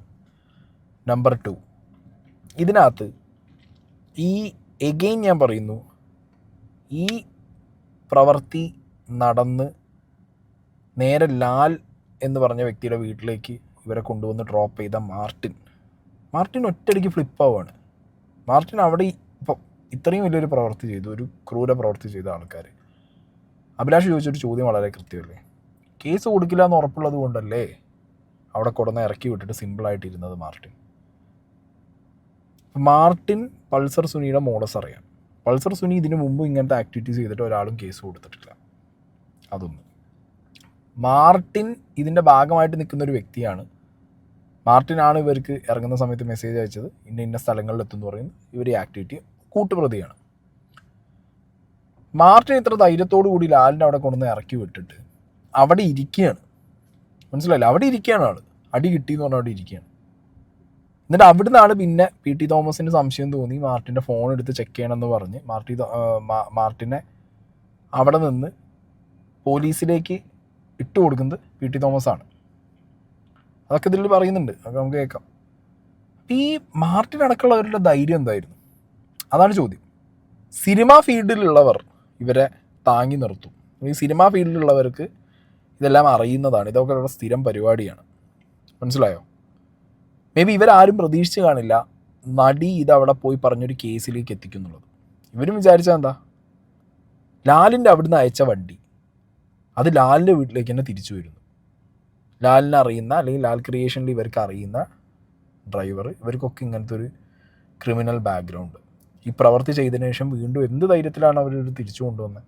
ആ ധൈര്യം അപ്പം എന്താ? പോലീസിൽ പറയില്ല, ഇതൊക്കെ സിനിമാ ഫീൽഡിൽ സർവ്വസാധാരണമാണ് എന്നുള്ള ധൈര്യമാണ്. ഇതിൽ കുറേ വിഷയങ്ങളുണ്ട് മക്കളെ. അടുത്തത് നമുക്ക് ഈ സംഭവത്തിന്റെ ചുരുളൊന്ന് അഴിക്കാൻ ശ്രമിച്ചാൽ, താങ്കൾ 12 മണിയോടുകൂടി ആന്റോ ജോസഫിനൊപ്പം ലാലിന്റെ വീട്ടിലെത്തുന്നു. അപ്പോൾ അവിടെ മാർട്ടിൻ എന്ന് പറയുന്ന ഡ്രൈവർ ഉണ്ട്. അയാൾ മർദ്ദിക്കപ്പെട്ടു എന്ന ഭാവത്തിൽ നിൽക്കുകയാണ്. അയാൾ മർദ്ദനമേറ്റ ആളാണ് എന്ന് പോലീസും അവിടെയുള്ള ലാലടക്കമുള്ള ആളുകളും വിശ്വസിച്ചിരിക്കുകയാണ്. ആ ഘട്ടത്തിൽ താങ്കൾക്ക് സംശയം തോന്നിയത് കൊണ്ടാണല്ലോ മാർട്ടിനെ ചോദ്യം ചെയ്യുകയും മാർട്ടിനെ പിന്നീട് അറസ്റ്റ് ചെയ്യുകയും ഒക്കെ ചെയ്തത്. ഇല്ലെങ്കിൽ മാർട്ടിൻ ആ നിലയ്ക്ക് തന്നെ പരിഗണിക്കപ്പെടില്ലായിരുന്നു. ഞാൻ മനസ്സിലാക്കുന്നത് മാർട്ടിനെ ആശുപത്രിയിൽ കൊണ്ടുപോയി അഡ്മിറ്റ് ചെയ്യണം എന്നൊരു തരത്തിലേക്കായിരുന്നു അപ്പോൾ പോലീസിന്റെ ഒരു നിലപാടെന്നാണ് എനിക്ക് തോന്നുന്നത്. നമുക്ക് എല്ലാ കാര്യവും നമുക്ക് ഇങ്ങനെ കാര്യങ്ങളെ പറയാൻ പറ്റും. അയാളിങ്ങനെ കൈ ഇങ്ങനെ താഴെ പൊത്തിപ്പിടിച്ചിട്ട് അദ്ദേഹത്തിന്റെ ലിംഗത്തിന്റെ അവിടെ ചവിട്ടി കൊണ്ട് എനിക്ക് വലിയ വിഷമമാണ്, എന്നെ ആശുപത്രി കൊണ്ടുപോകുന്നു എന്ന് പറയുന്നുണ്ട്. അയാൾ വളരെ വിയർക്കുന്നത് പോലെയൊക്കെ ഉള്ളൊരു സിറ്റുവേഷനാണ്. വളരെ ഒരു പ്രത്യേക രീതിയിലായിരുന്നു. അപ്പോൾ സ്വാഭാവികമായിട്ടും കയറി ചെല്ലുന്ന വഴിക്ക് ഞങ്ങളെല്ലാം ധരിച്ചത് ശരിയായിരിക്കും. കാരണം ഈ നടിയെ കൊണ്ട് വരുന്ന വഴിക്ക് ഗുണ്ടകൾ ഇയാളെ ആക്രമിച്ചു എന്നൊക്കെയാണ് നമ്മൾ ധരിച്ചു വെച്ചിരിക്കുന്നത്. അപ്പോൾ ആ നടിയുടെ അടുത്ത് പോയി ഞങ്ങൾ സംസാരിച്ചിട്ട് ഞാൻ തിരിച്ചു വരുമ്പോൾ ഞാൻ ഇയാളോട് ചോദിച്ചു. അവർ പറഞ്ഞ കാര്യങ്ങളൊന്നും ഞാൻ വെളിയിൽ പറയത്തില്ല. തിരിച്ചു വന്നപ്പോൾ ഞാൻ ഇയാളോട് ചോദിച്ചു, നിങ്ങളുടെ പേരെന്താണ്? എന്നോട് പറഞ്ഞ അങ്കമാലിലാണ്. അങ്കമാലിൽ എവിടെയാണ് എന്ന് ചോദിച്ചപ്പോൾ ഉടനെ കൊരട്ടിയിലാണെന്ന് പറഞ്ഞു. അപ്പം ഞാൻ പറഞ്ഞു, അങ്കമാലിയും കൊരട്ടിയും തമ്മിൽ എന്തൊരു വ്യത്യാസം? കൊരട്ടിയിൽ എവിടെയാണെന്ന് ചോദിച്ചാൽ അയാളുടെ പേരും അഡ്രസ്സും അയാളുടെ ഫോൺ നമ്പറും ഞാൻ എൻ്റെ ഒരു ചെറിയ ഡയറിയിൽ എഴുതിയെടുത്ത് എൻ്റെ ലിപ്പിലും ഉണ്ട്. എന്നിട്ട് ഞാൻ ഇയാളോട് ചോദിച്ചു, ഈ അത്താണിക്ക് അപ്പുറം വെച്ചാണ് ഈ സംഭവം ഉണ്ടാകുന്നതെങ്കിൽ ഇങ്ങോട്ട് വരുന്ന വഴിക്ക് എത്രയോ ട്രാഫിക് സിഗ്നലുകളുണ്ട്. അതുപോലെ തന്നെ ഈ സമയം എന്ന് പറയുന്നത് 8 മണിക്ക് 9 ഇടയ്ക്കാണ് ഏകദേശം നമ്മൾ സങ്കല്പിക്കുന്നത്. എത്രയോ ജനങ്ങൾ ഈ റോഡിലുള്ള സമയമാണ്. തനിക്കൊരു ഇലക്ട്രിക് പോസ്റ്റിലോ അല്ലെങ്കിൽ ഒരു ടെലിഫോൺ പോസ്റ്റിലോ അല്ലെങ്കിൽ ഒരു സൈഡിലൊരു ഭിത്തിയിലോ ഇല്ല ഒരു ട്രാഫിക് പോയിന്റിലോ എന്തുകൊണ്ട് താൻ വണ്ടി ഇടിച്ചു നിർത്തിയിട്ട് ഇറങ്ങി ഓടുകയെങ്കിലും ചെയ്യുമോ, വിളിച്ചു കരയുകയോ ചെയ്യാത്തത് എന്താണെന്ന് ഞാൻ ചോദിച്ചു. അപ്പം ഇയാള് എന്നെ അവർ ഉപദ്രവിക്കുന്നുണ്ടായിരുന്നു എന്ന് മാത്രമാണ് പറഞ്ഞത്. അപ്പം താൻ തന്നെയല്ലേ വണ്ടി ഓടിച്ചെന്ന് ചോദിച്ചു. വണ്ടി ഓടിച്ചോണ്ട് ഉപദ്രവിച്ചുകൊണ്ടിരിക്കുന്നെങ്കിൽ ഇയാൾ വണ്ടി ഓടിക്കുന്നുണ്ട്. അപ്പൊ ഉപദ്രവിച്ചതിന്റെ പേരിലാണ് വണ്ടി ഇടിച്ചതെന്ന് വേണമെങ്കിൽ ഇയാൾക്ക് ആക്കാൻ. അപ്പൊ ഇയാൾക്ക് യഥാർത്ഥത്തിൽ ഈ നടിയെ രക്ഷിക്കണമെന്നോ ഈ സംഭവം പുറത്തറിയിക്കണമെന്നോ താല്പര്യം ഉണ്ടായിരുന്നതായിട്ട് തോന്നിയില്ല. അപ്പൊ എനിക്ക് പെട്ടെന്നൊരു അപ്പൊ ഏകദേശം ഇയാള് സംസാരിച്ചതനുസരിച്ച് അപ്പൊ അങ്ങനെ പറഞ്ഞെന്ന് എനിക്ക് തോന്നുന്നു. കളമശ്ശേരിക്കും എടപ്പള്ളി വരെയോ മറ്റോ ഇയാൾ തന്നെയാണ് വണ്ടി ഓടിച്ചിരിക്കുന്നത്. അപ്പോ ഞാൻ ഇങ്ങനെ പറഞ്ഞു കഴിഞ്ഞ് വീണ്ടും ഇവരുടെ അടുത്ത് പോയി, യുവ നടിയുടെ അടുത്ത് പോയി ഞങ്ങൾ സംസാരിച്ചുകൊണ്ടിരിക്കുമ്പം അവിടെ നിൽക്കുമ്പോൾ തന്നെ ഇയാൾ പുറത്തിരിക്കുന്നത് കാണാം. ഞാൻ ഇങ്ങനെ തിരിഞ്ഞു നോക്കുമ്പം നമ്മളോട് സംസാരിച്ച ഭാവമൊന്നും അല്ല ഇയാളുടെ മുഖത്ത്. ഇത് ഭയങ്കര റെലവൻ്റ് ആയിട്ടുള്ളൊരു കാര്യമാണ്. PT തോമസ് ഈ പറഞ്ഞ ആ വീട്ടിലെത്തുന്ന സമയത്ത് ആ വീട്ടിൽ പോലീസുകാർ ഓൾറെഡി ഉണ്ട്. ബെഹ്റയെ വിളിച്ച് പറഞ്ഞ് തൃക്കാക്കര AC വന്നിട്ടുണ്ട്. ഒരു പോലീസുകാരൻ ഇത്രയും വലിയൊരു ക്രൈം, അതും സൗത്ത് ഇന്ത്യയിലെ ഏറ്റവും വലിയൊരു ആക്ട്രസ്സാണ്. അപ്പോൾ ആ ടൈമിലൊക്കെ അവർ ഭയങ്കര ആക്ട്രസ്സാണ്. അവർക്ക് ഇങ്ങനത്തെ ഒരു ഇൻസിഡൻറ്റ് ഉണ്ടാകുന്ന സമയത്ത് ഈ വ്യക്തിയെ സംശയിച്ചില്ല ഈ മാർട്ടിനെ എന്ന് പറയുമ്പോൾ പോലീസുകാർ മാർട്ടിൻ്റെ അടുത്ത് മാർട്ടിനെ ഹോസ്പിറ്റലിൽ കൊണ്ടുപോകാൻ വേണ്ടിയിട്ട് അയ്യോ അടി കിട്ടിയോ പാവം എന്ന് പറഞ്ഞ് ഇരുന്നു എന്ന് പറയുന്ന സ്ഥലത്ത് നിങ്ങൾക്ക് സംശയം തോന്നില്ല? എനിക്ക് പേഴ്സണലി സംശയം തോന്നുന്നുണ്ട്. ലാൽ ബെഹ്റയെ വിളിക്കുന്നു, ബെഹ്റ നേരെ തൃക്കാക്കര AC വിളിക്കുന്നു, അവർ വരുന്നു. അവർ വന്നതിന് ശേഷം അപ്പം അവിടെ എന്താ നടന്നേ? അവിടെയാണ് ഞാൻ പറഞ്ഞത് ഈ പറഞ്ഞ ഡോക്യുമെൻറ്റ്സ് എഴുതി ഒപ്പിട്ട് വാങ്ങിയ സ്കീം. മനസ്സിലായോ? I really doubt. ബിക്കോസ് പോലീസുകാർ ഒരു ക്രിമിനലിനെ കണ്ട, ഒരു ക്രൈം ചെയ്ത് വന്നിരിക്കുന്ന ഒരു ക്രിമിനലിനെ കണ്ടു കഴിഞ്ഞാൽ അയാൾ അഭിനയിക്കുകയാണോ അല്ലേ എന്നുള്ളത് പോലീസിന് മനസ്സിലാവും, നാട്ടുകാർക്ക് മനസ്സിലാവുന്നതിൻ്റെ മുമ്പ്. ഇവിടെ ലാല് കൊടുത്തിട്ടുണ്ട്. ഒരു ലാല് പറയുന്നുണ്ട് ഞാനൊരു നടനായതുകൊണ്ട് എനിക്ക് അവൻ്റെ അഭിനയം മനസ്സിലായി, അവൻ നടന്നു പോകുന്ന വഴിക്ക് അവനെ പിടിച്ചു. PT തോമസ് പറയുന്നത് PT തോമസിന് അവൻ്റെ ബോഡി ലാംഗ്വേജ് കണ്ട സമയത്ത് ഇവൻ ശരിയല്ലല്ലോ എന്ന് തോന്നിയപ്പോൾ ചോദ്യം ചോദിച്ചതിന് ഇവൻ ഇങ്ങനത്തെ ഉത്തരങ്ങൾ നൽകി, ഇവനെ സംശയം തോന്നി പോലീസിനോട് പറഞ്ഞു എന്നുള്ളത്. അപ്പം PT തോമസ് വന്നില്ലായിരുന്നെങ്കിൽ, ഞാൻ ചോദിക്കുക, PT തോമസ് വന്നില്ലായിരുന്നെങ്കിൽ ഇവനെ സംശയിക്കില്ല, അങ്ങനത്തെ ഒരു കേസ് കൊടുക്കില്ല എന്നുള്ള ലൈനിലേക്കാണോ ഈ കാര്യങ്ങൾ പോയത്? ഞാൻ എൻ്റെ ഡൗട്ടാണ്. PT തോമസ് എന്ന് പറഞ്ഞ വ്യക്തി ആ സ്ഥലത്ത് വന്നില്ല, ആൻഡോ ജോസഫ് കൊണ്ടുവന്നില്ല. നേരത്തെ പറഞ്ഞ പോലെ ഇവന് മാർട്ടിൻ ഈ കുറ്റകൃത്യം ചെയ്തിട്ട് ലാലിൻ്റെ വീടിൻ്റെ തിണ്ണയിൽ വന്നിരിക്കാനുള്ള ധൈര്യം എന്തായിരിക്കും? ഇത് കേസ് എടുക്കില്ല എന്നുള്ള ധൈര്യമായിരിക്കും. ആ എടുക്കില്ല എന്നുള്ള ധൈര്യം എവിടുന്ന വന്നത്? അതാണ് ഈ കേസിൻ്റെ ഉത്തരം. ഇയാൾക്ക് ഇതിൽ എന്തെങ്കിലും ഒരു ഇൻവോൾവ് ഉണ്ടോ സംശയമുണ്ട് എന്ന് പറഞ്ഞ് പോലീസ് അപ്പോൾ അയാളുടെ ഫോൺ മേടിച്ചു. ഫോൺ മേടിക്കുമ്പോൾ ഫോണിൻ്റെ അകത്ത് SIM കാർഡില്ല. അതിന് മുമ്പ് ഞങ്ങൾ വരുന്നതിന് മുമ്പ് കാര്യം മേടിച്ചോന്ന് എനിക്ക് അറിയത്തില്ല. എന്തായാലും അന്നേരം SIM കാർഡില്ല. അപ്പോൾ SIM കാർഡ് എവിടെയെന്ന് ചോദിച്ചപ്പോൾ അയാൾ അത് ഊരിയെടുത്തു. അവർ ഊരിയെടുത്തു എന്ന് പറഞ്ഞു. അപ്പം താനൂടെ അറിഞ്ഞാണ് ഈ നാടകം ഇല്ലേന്ന് ഞാൻ ചോദിച്ചു. അപ്പം പോലീസും അടുത്ത് നിൽക്കുവാണ്. അപ്പം പെട്ടെന്ന് താൻ മെസ്സേജ് കൊടുത്തിട്ടല്ലേന്ന് പറഞ്ഞാൽ പോലീസ് ചോദിച്ചു. അപ്പം ഇയാളത് ഫോണിൽ ബന്ധപ്പെട്ടിരുന്നു എന്ന് പറഞ്ഞു. അപ്പം വീട്ടിൽ നിന്ന് ഇറങ്ങുന്നതിന് മുമ്പ് തന്നെ മെസ്സേജ് ഉണ്ടായിരുന്നില്ലേ എന്ന് പോലീസ് ചോദിച്ചു. അപ്പം ഏകദേശം ഉണ്ടെന്നുള്ള രീതിയിൽ ഇയാളെ സംബന്ധിച്ചു. അങ്ങനെ വലിയ സംസാരമല്ല എന്ന് പറഞ്ഞു. ആ നമ്പർ എടുക്കാൻ പറഞ്ഞു. അപ്പം പെട്ടെന്ന് ഇയാൾ ഒരു നമ്പർ പറഞ്ഞു. അത് ആൻഡോ ജോസഫ് പോലീസും ആ നമ്പർ എഴുതിയെടുക്കുക ഫോണിൽ ഡയൽ ചെയ്യുകയോ എന്തോ ചെയ്തു. ഈ സമയത്താണ് ഞാൻ IG വിജയനെ വിളിക്കുന്നത്. ഞാൻ IG-യോട് സംസാരിച്ചുകൊണ്ടിരിക്കുമ്പോഴാണ് ഈ നമ്പറിൽ ഇവർ വിളിക്കുന്നത്. അപ്പോൾ അവർ പറയുന്നുണ്ട്, ഞാൻ IG-യോട് സംസാരിക്കാതുകൊണ്ട് അവർ പറയുന്നുണ്ട് ഹലോ എന്ന് വെക്കുന്നേ ഫോൺ എടുക്കുന്നില്ലല്ലോ എന്ന് പറഞ്ഞു. ആൻഡോ ജോസഫ് പോലീസിൻ്റെ കൊടുക്കുകയാണോ, പോലീസ് ആൻഡോ ജോസഫിൻ്റെ കൊടുക്കുകയാണോ ചെയ്തതെന്ന് ഞാൻ അത്ര കൃത്യമാക്കുന്നത്. അപ്പം അങ്ങനെ ചെയ്ത് കഴിഞ്ഞ് വീണ്ടും ഇത് പോലീസ് വിളിച്ചു എന്നാണ് ഞാൻ വിചാരിക്കുന്നത്. ഏതായാലും ഇത് കഴിഞ്ഞ് 1 മിനിറ്റോ 2 മിനിറ്റോ കഴിഞ്ഞപ്പം ഈ നമ്പറിൽ നിന്ന് തന്നെ തിരിച്ച് ഇവരുടെ ഫോണിലേക്ക്, ഇതിൽ ആരുടെയോ ഒരാളുടെ ഫോണിലേക്ക് കോൾ വന്നു. ആൻഡോ ജോസഫിന്റെ ആയിരിക്കാം. അപ്പോഴും സംസാരം ഒന്നും നടന്നതായിട്ട് കേട്ടില്ല. അപ്പോഴത്തേക്ക് വിജയൻ എന്നോട് വലിയ സീരിയസ് വിവരങ്ങളെല്ലാം വിശദമായിട്ട് ചോദിച്ചുകൊണ്ടിരിക്കുകയാണ്. അപ്പം ഞാൻ ഈ ഓരോ കാര്യങ്ങളും ഇങ്ങനെ പറഞ്ഞുകൊണ്ടിരിക്കുകയാണ്. അതിൻ്റെ ഇടയ്ക്കാണ് ഈ സംഭവം നടക്കുന്നത്. ഇതിനു മുൻപ് നടിയോട് താങ്കളും പോലീസ് ഉദ്യോഗസ്ഥരും സംസാരിച്ചിട്ടുണ്ടല്ലോ. നടിക്ക് ആരാണ് ഈ കുറ്റകൃത്യം ചെയ്തത് എന്നറിയാം, കാരണം അവർ മുഖം കണ്ടിരുന്നു. ആ വേളയിൽ തന്നെ പോലീസിനോടും താങ്കൾ അടക്കമുള്ള ആളുകളോടും അവർ കുറ്റവാളിയെ കുറിച്ച് പറഞ്ഞിരുന്നില്ലേ? അല്ല, കുറ്റവാളികളെ സംബന്ധിച്ച് പറഞ്ഞോ എന്ന് ചോദിച്ചാല് ഒരാള് ഈ എന്താണ് ഇങ്ങനെ ഈ ചില സിനിമയിലൊക്കെ കാണുമല്ലോ, ഒരു മുഖം മറച്ചാണ് ആദ്യം കയറി രണ്ടുപേരെ അറിയത്തില്ല. പിന്നെ ഒരാൾ മുഖം മറച്ചിങ്ങനെ ഇരുന്നു. പെട്ടെന്നൊരു സംശയം തോന്നി. നിങ്ങൾ ഇന്നയാളല്ലേ നടി, സിനിമ നടി, ഇയാളുടെ പേരൊന്നും പറഞ്ഞായിട്ട് എനിക്ക് തോന്നുന്നില്ല എന്ന് ചോദിച്ചു. ഇയാള് ഗോവയിലോ മറ്റോ ഒരു സിനിമ ഷൂട്ടിങ്ങിന് പോയിട്ട് എയർപോർട്ടിലേക്ക് എന്നെ കാറിൽ കൊണ്ടുപോയ ആളല്ലേ എന്ന് ഞാൻ ചോദിച്ചു.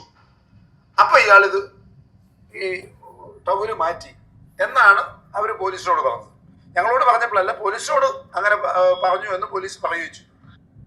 കേട്ടല്ലോ, അന്നേ ദിവസം അവിടെ ഉണ്ടായ സംഭവങ്ങളാണ് ഇവിടെ പി ടി തോമസ് പറയുന്നത്. കൃത്യമായിട്ട് പറയുന്നുണ്ട്. അതായത് പി ടി തോമസിന് തോന്നിയ സംശയം പോലും ബാക്കിയുള്ളവർക്ക് തോന്നിയില്ലല്ലോ. ഇവനൊരു ഈ ക്രൈമിൽ ഉൾപ്പെട്ട ഒരാളാണെന്നുള്ളത് തോന്നിയില്ല. ഫോണിൽ സിമ്മില്ല. പി ടി തോമസ് പറയുന്ന കാര്യങ്ങൾ നിങ്ങൾ ആലോചിക്കണം. പി ടി തോമസ് കൃത്യമായി പറയുന്നുണ്ട്, ആ സിം അവിടുന്ന് എടുത്തതാണോ അതോ ബാക്കിയുള്ളവർ എടുത്തതാണോ എന്ന് അറിയില്ല, എന്തായാലും സിം ഉണ്ടായിരുന്നില്ല. ഇയാൾ ക്ലവറാ, ഈ മനുഷ്യൻ ഭയങ്കര ക്ലവറാ. ലാലിൻ്റെ വീട്ടിൽ ചെന്ന സമയത്ത് ലാലിൻ്റെ വീട്ടുകാരുടെ ബോഡി ലാംഗ്വേജും ഒരു സ്വന്തം വീട്ടിലെ, എന്തിനാ ബോഡി ലാംഗ്വേജിനെ കുറിച്ച് ലാലിൻ്റെ വീട്ടിലുള്ള ആൾക്കാരെ കുറിച്ചിട്ട് പി ടി തോമസ് എന്തിനാ ഈ പറയുന്നത്? ഇങ്ങനെ ഇൻഡയറക്റ്റ് ആയിട്ട് പല കാര്യങ്ങളും പി ടി തോമസ് പറയാൻ ശ്രമിച്ചിട്ടുണ്ട് എന്നുള്ളതാണ് എനിക്ക് മനസ്സിലായിട്ടുള്ളത് ഇതൊക്കെ കേൾക്കുമ്പോൾ. ഇനി ഈ സിമ്മിൻ്റെ കാര്യം പറയുന്നു, സിമ്മില്ല എന്ന് പറയുന്നു, ഫോൺ ചെക്ക് ചെയ്യണമെന്ന് പറയുന്നു. അതിനുശേഷം ഫോണ് പോലീസ് ചെക്ക് ചെയ്തു എന്നുള്ളത്. ഈ പോലീസുകാർ ഏതാണ് ആ ഓഫീസർ, പോലീസ് ഓഫീസർ അന്ന് അവിടെ ചെന്ന് തൃക്കാക്കര AC? ഇയാൾ മണ്ടനാണോ? ഒരു ക്രൈം നടന്ന ഒരു അവസ്ഥയിലുള്ള ഒരു സിറ്റുവേഷനിൽ ഒരു വിക്ടിമുള്ള സ്ഥലത്ത് ചെന്നിട്ട് അവിടെ ക്രൈമിൻ്റെ ഭാഗമായ ഒരുത്തൻ ഉണ്ടായിട്ട് അവർക്ക് കണ്ടുപിടിക്കാൻ പറ്റുന്നില്ല. പി ടി തോമസ് വരുന്നു, ഇതിനെ ചോദ്യം ചെയ്യുന്നു, പിന്നെ പോലീസ് ഈ ആക്ഷനിലേക്ക് വരുന്നു, പിന്നെ ഒരു നമ്പർ കൊടുക്കുന്നു, പി ടി തോമസിൻ്റെ ചോദ്യങ്ങളിൽ നിന്ന് ഒരു ഉത്തരം കിട്ടുന്നു, അപ്പോൾ പോലീസ് പിന്നെ ഇടപെടുന്നു, ഒരു നമ്പർ വാങ്ങുന്നു, ആ നമ്പറിലേക്ക് ഇവർ ഡയൽ ചെയ്യുന്നു. പിന്നെ ഏറ്റവും വലിയ ക്വസ്റ്റ്യൻ, ഈ വിക്ടിം ഈ വ്യക്തിയെ തിരിച്ചറിഞ്ഞു എന്നുള്ളത് പല സാഹചര്യത്തിൽ വിക്ടിമിനോട് സംസാരിച്ച പലരും ഇവിടെ മീഡിയന് മുന്നിൽ പറയാനുള്ള കാര്യങ്ങളാണ്. വിക്ടിമിന് ഇയാളെ തിരിച്ചറിഞ്ഞിട്ടുണ്ടെന്നുള്ളത്. അങ്ങനെയാണെങ്കിൽ വിക്ടിം ഈ ലാലിൻ്റെ വീട്ടിൽ ചെന്ന സമയത്ത് ഈ പോലീസുകാരോടോ ലാലിനോടോ ആൻഡോയോടോ ആരോടും, സിനിമാക്കാരോട് ആരോടും ഇവനെ പറഞ്ഞാലും മനസ്സിലായോ? സുനി എന്ന് പറഞ്ഞാൽ ആരും, പൾസർ സുനി എന്ന് പറഞ്ഞാൽ ആർക്കും മനസ്സിലാവും. അങ്ങനത്തെ ക്രിമിനലവൻ സിനിമ ആ ഫീൽഡിനകത്ത്. അത് പറഞ്ഞില്ലേ എന്നുള്ളൊരു ചോദ്യം. Again it's A relevant question.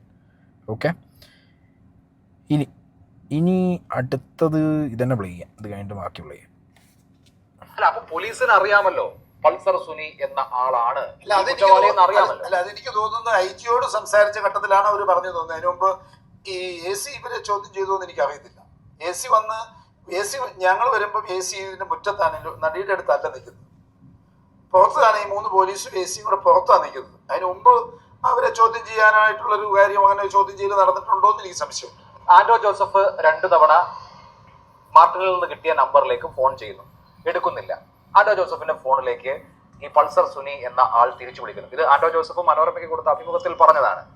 അങ്ങനെ ഫോൺ വന്നപ്പോൾ ആന്റോ ജോസഫ് ഫോൺ എടുത്ത് ആന്റോയാട എന്നാണ് പറയുന്നത്. അങ്ങനെ ആന്റോയാട എന്ന് പറയണമെങ്കിൽ പരിചയമുള്ള ഒരാളായിരിക്കണ്ടേ?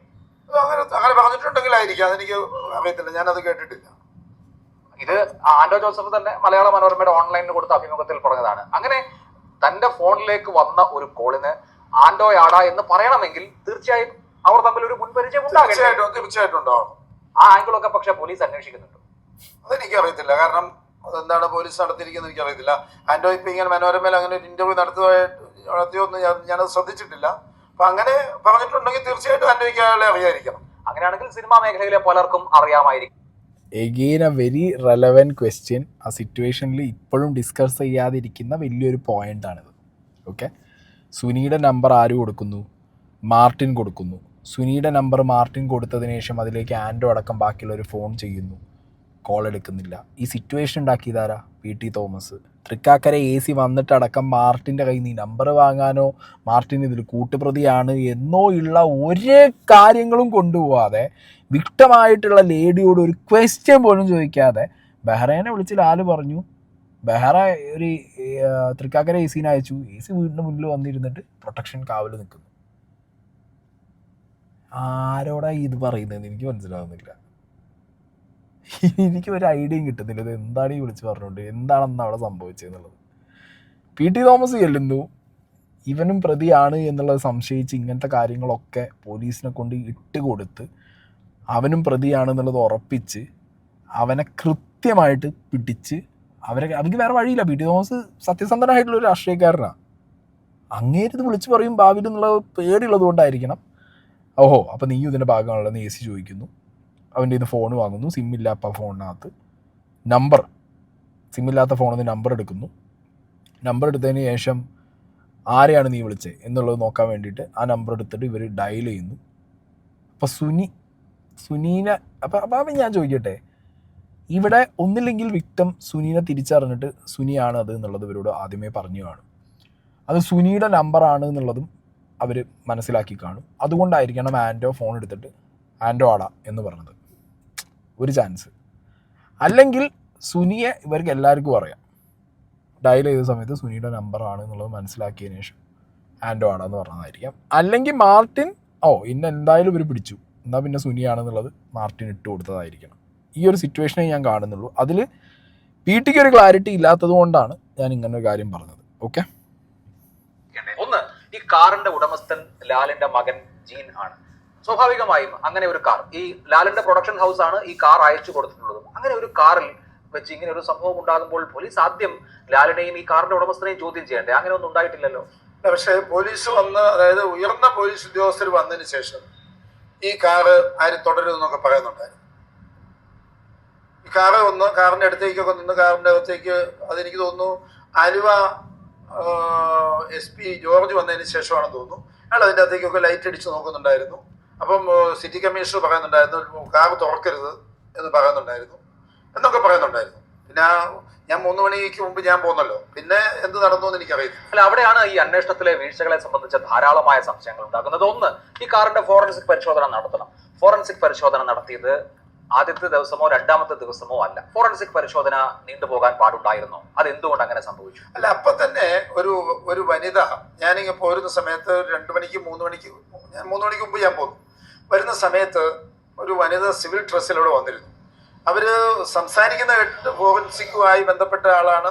2 കാര്യം പറയുന്നുണ്ടായിരുന്നു. ഒന്നൊരു വനിതാ CI ഇവരുടെ മൊഴിയെടുക്കാൻ വരും എന്ന് പറഞ്ഞു. ഇനി അവരാണ്, ഞാൻ അവരാരാണെന്ന് പരിചയപ്പെട്ടില്ല, അവരാണോ ഫോറൻസിക് ആണ്, കാരണം അവരും ഈ കാറ് നോക്കുന്നുണ്ടായിരുന്നു.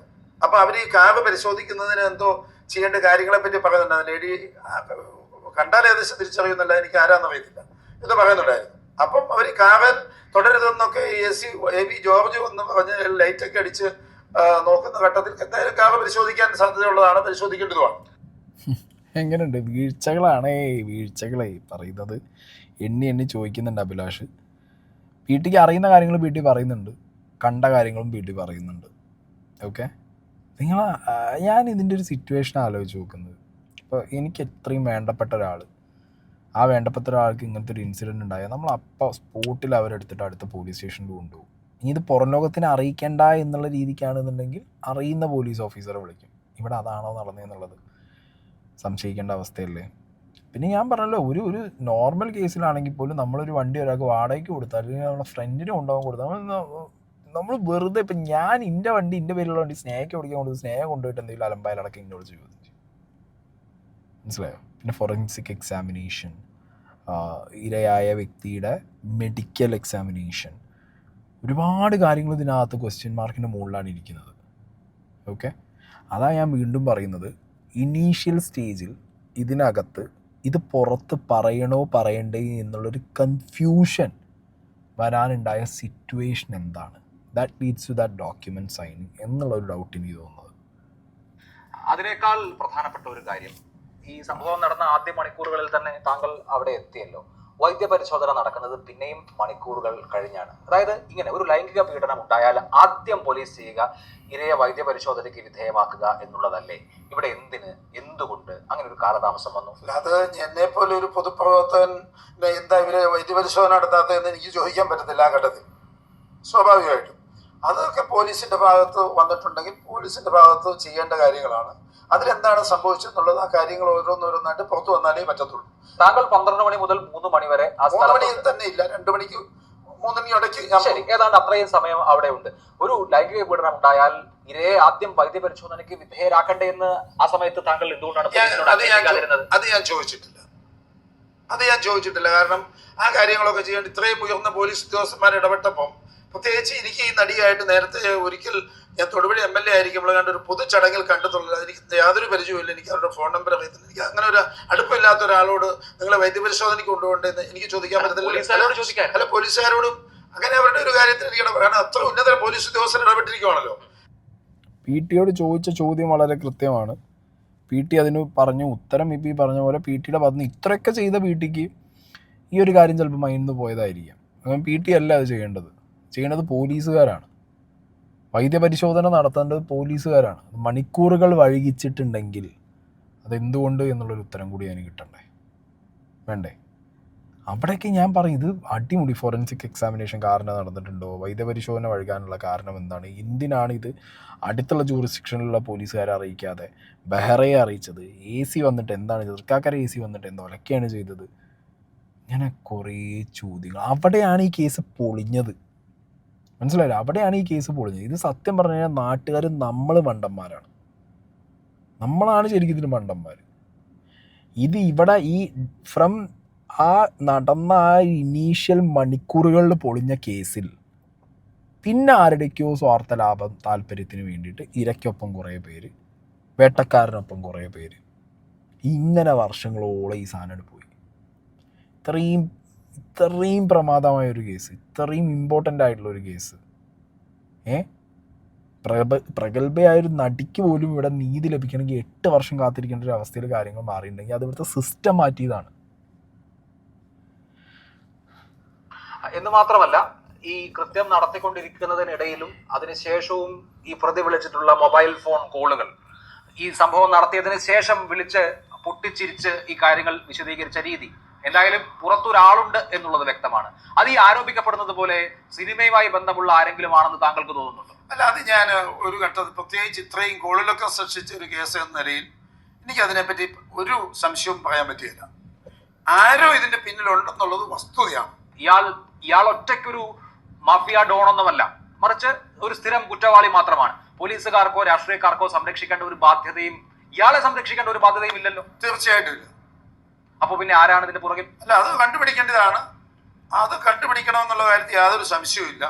ഇയാൾ ഒറ്റയ്ക്കാകുമെന്ന് ഞാൻ ഒരിക്കലും വിചാരിക്കുന്നില്ല. ഇയാൾ തന്നെ 5 സിനിമാ താരങ്ങളെ സമാനമായ വിധത്തിൽ ഉപദ്രവിച്ചിട്ടുണ്ട് എന്ന വാർത്ത കൂടി പുറത്തു വരുന്നുണ്ട്. അത് ഇയാൾ ചോദ്യം ചെയ്യലിൽ സമ്മതിച്ചതായി പറയുന്നു. സ്ഥിരീകരണമില്ല, ആലുവയിൽ നിന്ന് വരുന്ന വാർത്തകളാണ്. അങ്ങനെയാണെങ്കിൽ ഇയാൾ ഇത്തരത്തിലുള്ള കൊട്ടേഷൻ ബിസിനസ് ഈ എറണാകുളം കേന്ദ്രീകരിച്ച് സ്ഥിരമായി നടത്തുന്ന ഒരാളാണ്. എന്നിട്ടും എന്തേ ഒരു തവണ പോലും ഇയാൾ പിടിക്കപ്പെട്ടിട്ടില്ല എന്നുള്ളത് അത്ഭുതം ഉണ്ടാക്കുന്നുണ്ടോ? തീർച്ചയായിട്ടും ഉണ്ട്. ഞാൻ ചാനൽ ചർച്ച പറഞ്ഞല്ലോ, സുരേഷ് കുമാർ ഇന്ന് പത്രത്തിൽ അതിനെപ്പറ്റി വാർത്ത വന്നിട്ടുണ്ട്. സുരേഷ് കുമാർ രേഖാമൂലം പരാതി കൊടുത്തിട്ടില്ലെന്നാണ് ഇന്ന് പോലീസ് പറഞ്ഞിരിക്കുന്നത്. അതന്വേഷിച്ചപ്പോൾ ഫോണിൽ പറഞ്ഞിരുന്നു, വേറെ ചില ഉയർന്ന പോലീസ് ഉദ്യോഗസ്ഥന്മാർ പറഞ്ഞു എന്നാണ്. അപ്പൊ അതൊക്കെ ഇതിനൊരു തടയായിട്ടുണ്ട്. അല്ല, അതാണ് ഞാൻ ഏറ്റവും ആദ്യത്തെ ചോദ്യത്തിൽ ചോദിച്ചത്. സുരേഷ് കുമാർ രേഖാമൂലം പരാതി കൊടുത്തിട്ടുണ്ടായിരുന്നില്ലെങ്കിൽ ഇവിടെ ഈ സംഭവത്തിലും സിനിമാക്കാരൊക്കെ ഇത് അറിഞ്ഞിരുന്നു എന്നതിനപ്പുറത്ത് രേഖാമൂലമുള്ള ഒരു പരാതിയോ ഒരു പോലീസ് നടപടിയോ ഉണ്ടാകുമായിരുന്നില്ലേ എന്ന സംശയം ഇപ്പോഴും സജീവമല്ലേ? ആ സാഹചര്യം ആലോചിക്കുമ്പോൾ തീർച്ചയായിട്ടും അങ്ങനെ ഒരു സംശയം ആരെങ്കിലും പുലർത്തുന്നെങ്കിൽ അതിനൊരു അടിസ്ഥാനമുണ്ട്. ഇപ്പോൾ ഈ കേസിൽ ഒരു പ്രത്യേക അന്വേഷണ സംഘമുണ്ട്. ഊർജിതമായി അന്വേഷണം നടക്കുന്നു എന്ന് നമ്മൾ കരുതുന്നു.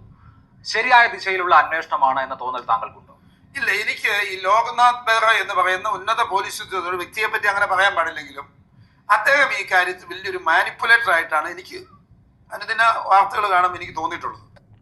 കേട്ടല്ലോ, ഇതിൽ ഓൾറെഡി ഭയങ്കരമായിട്ടുള്ള സംശയങ്ങൾ PT തോമസിന് വന്ന സിറ്റുവേഷൻ ഉണ്ടായിട്ടുണ്ട്. മനസ്സിലായില്ലേ? വന്ന സിറ്റുവേഷൻ ഉണ്ടായിട്ടുണ്ട്. PT അത് തുറന്ന് പറയുന്നുണ്ട്. ലോക്നാഥ് ബെഹ്റ അടക്കമുള്ളവർ ഇതിൻ്റെ ഇനീഷ്യൽ എന്താ ചെയ്തേ, കേസ് ഇല്ലാത്ത രീതിയിൽ ഇത് ഒതുക്കി തീർക്കാനാണോ, പുറത്ത് നിന്ന് ഒരാളുടെ ഇൻവോൾവ്മെൻറ്റ് ഇതിനകത്തുണ്ട് എന്നുള്ളത് PT സംശയിച്ചിട്ടുമുണ്ട്. ഇപ്പോൾ ഒക്കെ ഗൂഢാലോചന ഇല്ല, ആ ഒരു തിയറി ഇല്ല, ദിലീപിനെ ഫ്രീ ആക്കി, ദാറ്റ്സ് ഫൈൻ. ഇനി ഒരൊറ്റ ക്ലിപ്പും കൂടി ഉണ്ട്, അതും കൂടി ഒന്ന് പ്ലേ ചെയ്യാം. ഇത് മറ്റൊരാൾ ഓപ്പറേറ്റ് ചെയ്തതാണ്, മറ്റൊരാൾ ചെയ്യിച്ചതാണെന്ന വ്യക്തമായ സൂചന ആദ്യത്തെ മൊഴി മുതൽ ഉണ്ടായിരുന്നു. അല്ല, പോലീസ് ഈ AC-യുമായി നിൽക്കുന്ന പോലീസ് അവിടെ പറയുന്നുണ്ടായിരുന്നു, പുറത്ത് അവർ തൊഴിൽ നടക്കുമ്പോൾ ഇത് കൊട്ടേഷൻ സംഘം ഇതിൻ്റെ പിന്നിലുണ്ട്, ഇല്ലെങ്കിൽ മറ്റേ DD ഫ്ലാറ്റിലേക്ക് കൊണ്ടുപോകും, മയക്കുമരുന്ന് കുത്തിവെക്കും, പിന്നെ അവിടെ കുറേ പേര് കാത്തിരിക്കുന്നു എന്നൊക്കെ ഇവർ പറഞ്ഞു എന്നവിടെ പോലീസ് പറയുന്നുണ്ടായിരുന്നല്ലോ. അതായത് ആരോ അവിടെ പറഞ്ഞു കേട്ടു എന്നാണ് PT പറയുന്നതെങ്കിലും DD ഫ്ലാറ്റിലേക്ക് കൊണ്ടുപോകും, കൊണ്ടുപോയതിന് ശേഷം ലഹരി കൊടുക്കും.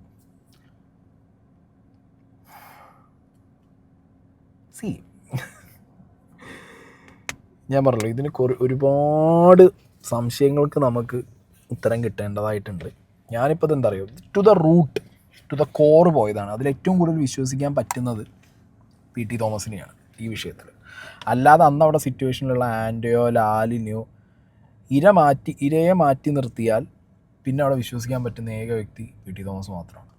അദ്ദേഹത്തിൻ്റെ ഈ കാര്യങ്ങളൊന്നും എവിടെയും ഡിസ്കഷനിൽ വരുന്നില്ല, അദ്ദേഹം പറഞ്ഞ കാര്യങ്ങൾ. അതുകൊണ്ടാണ് ഞാൻ എടുത്തു കൊണ്ടുവന്ന് വെച്ചത്.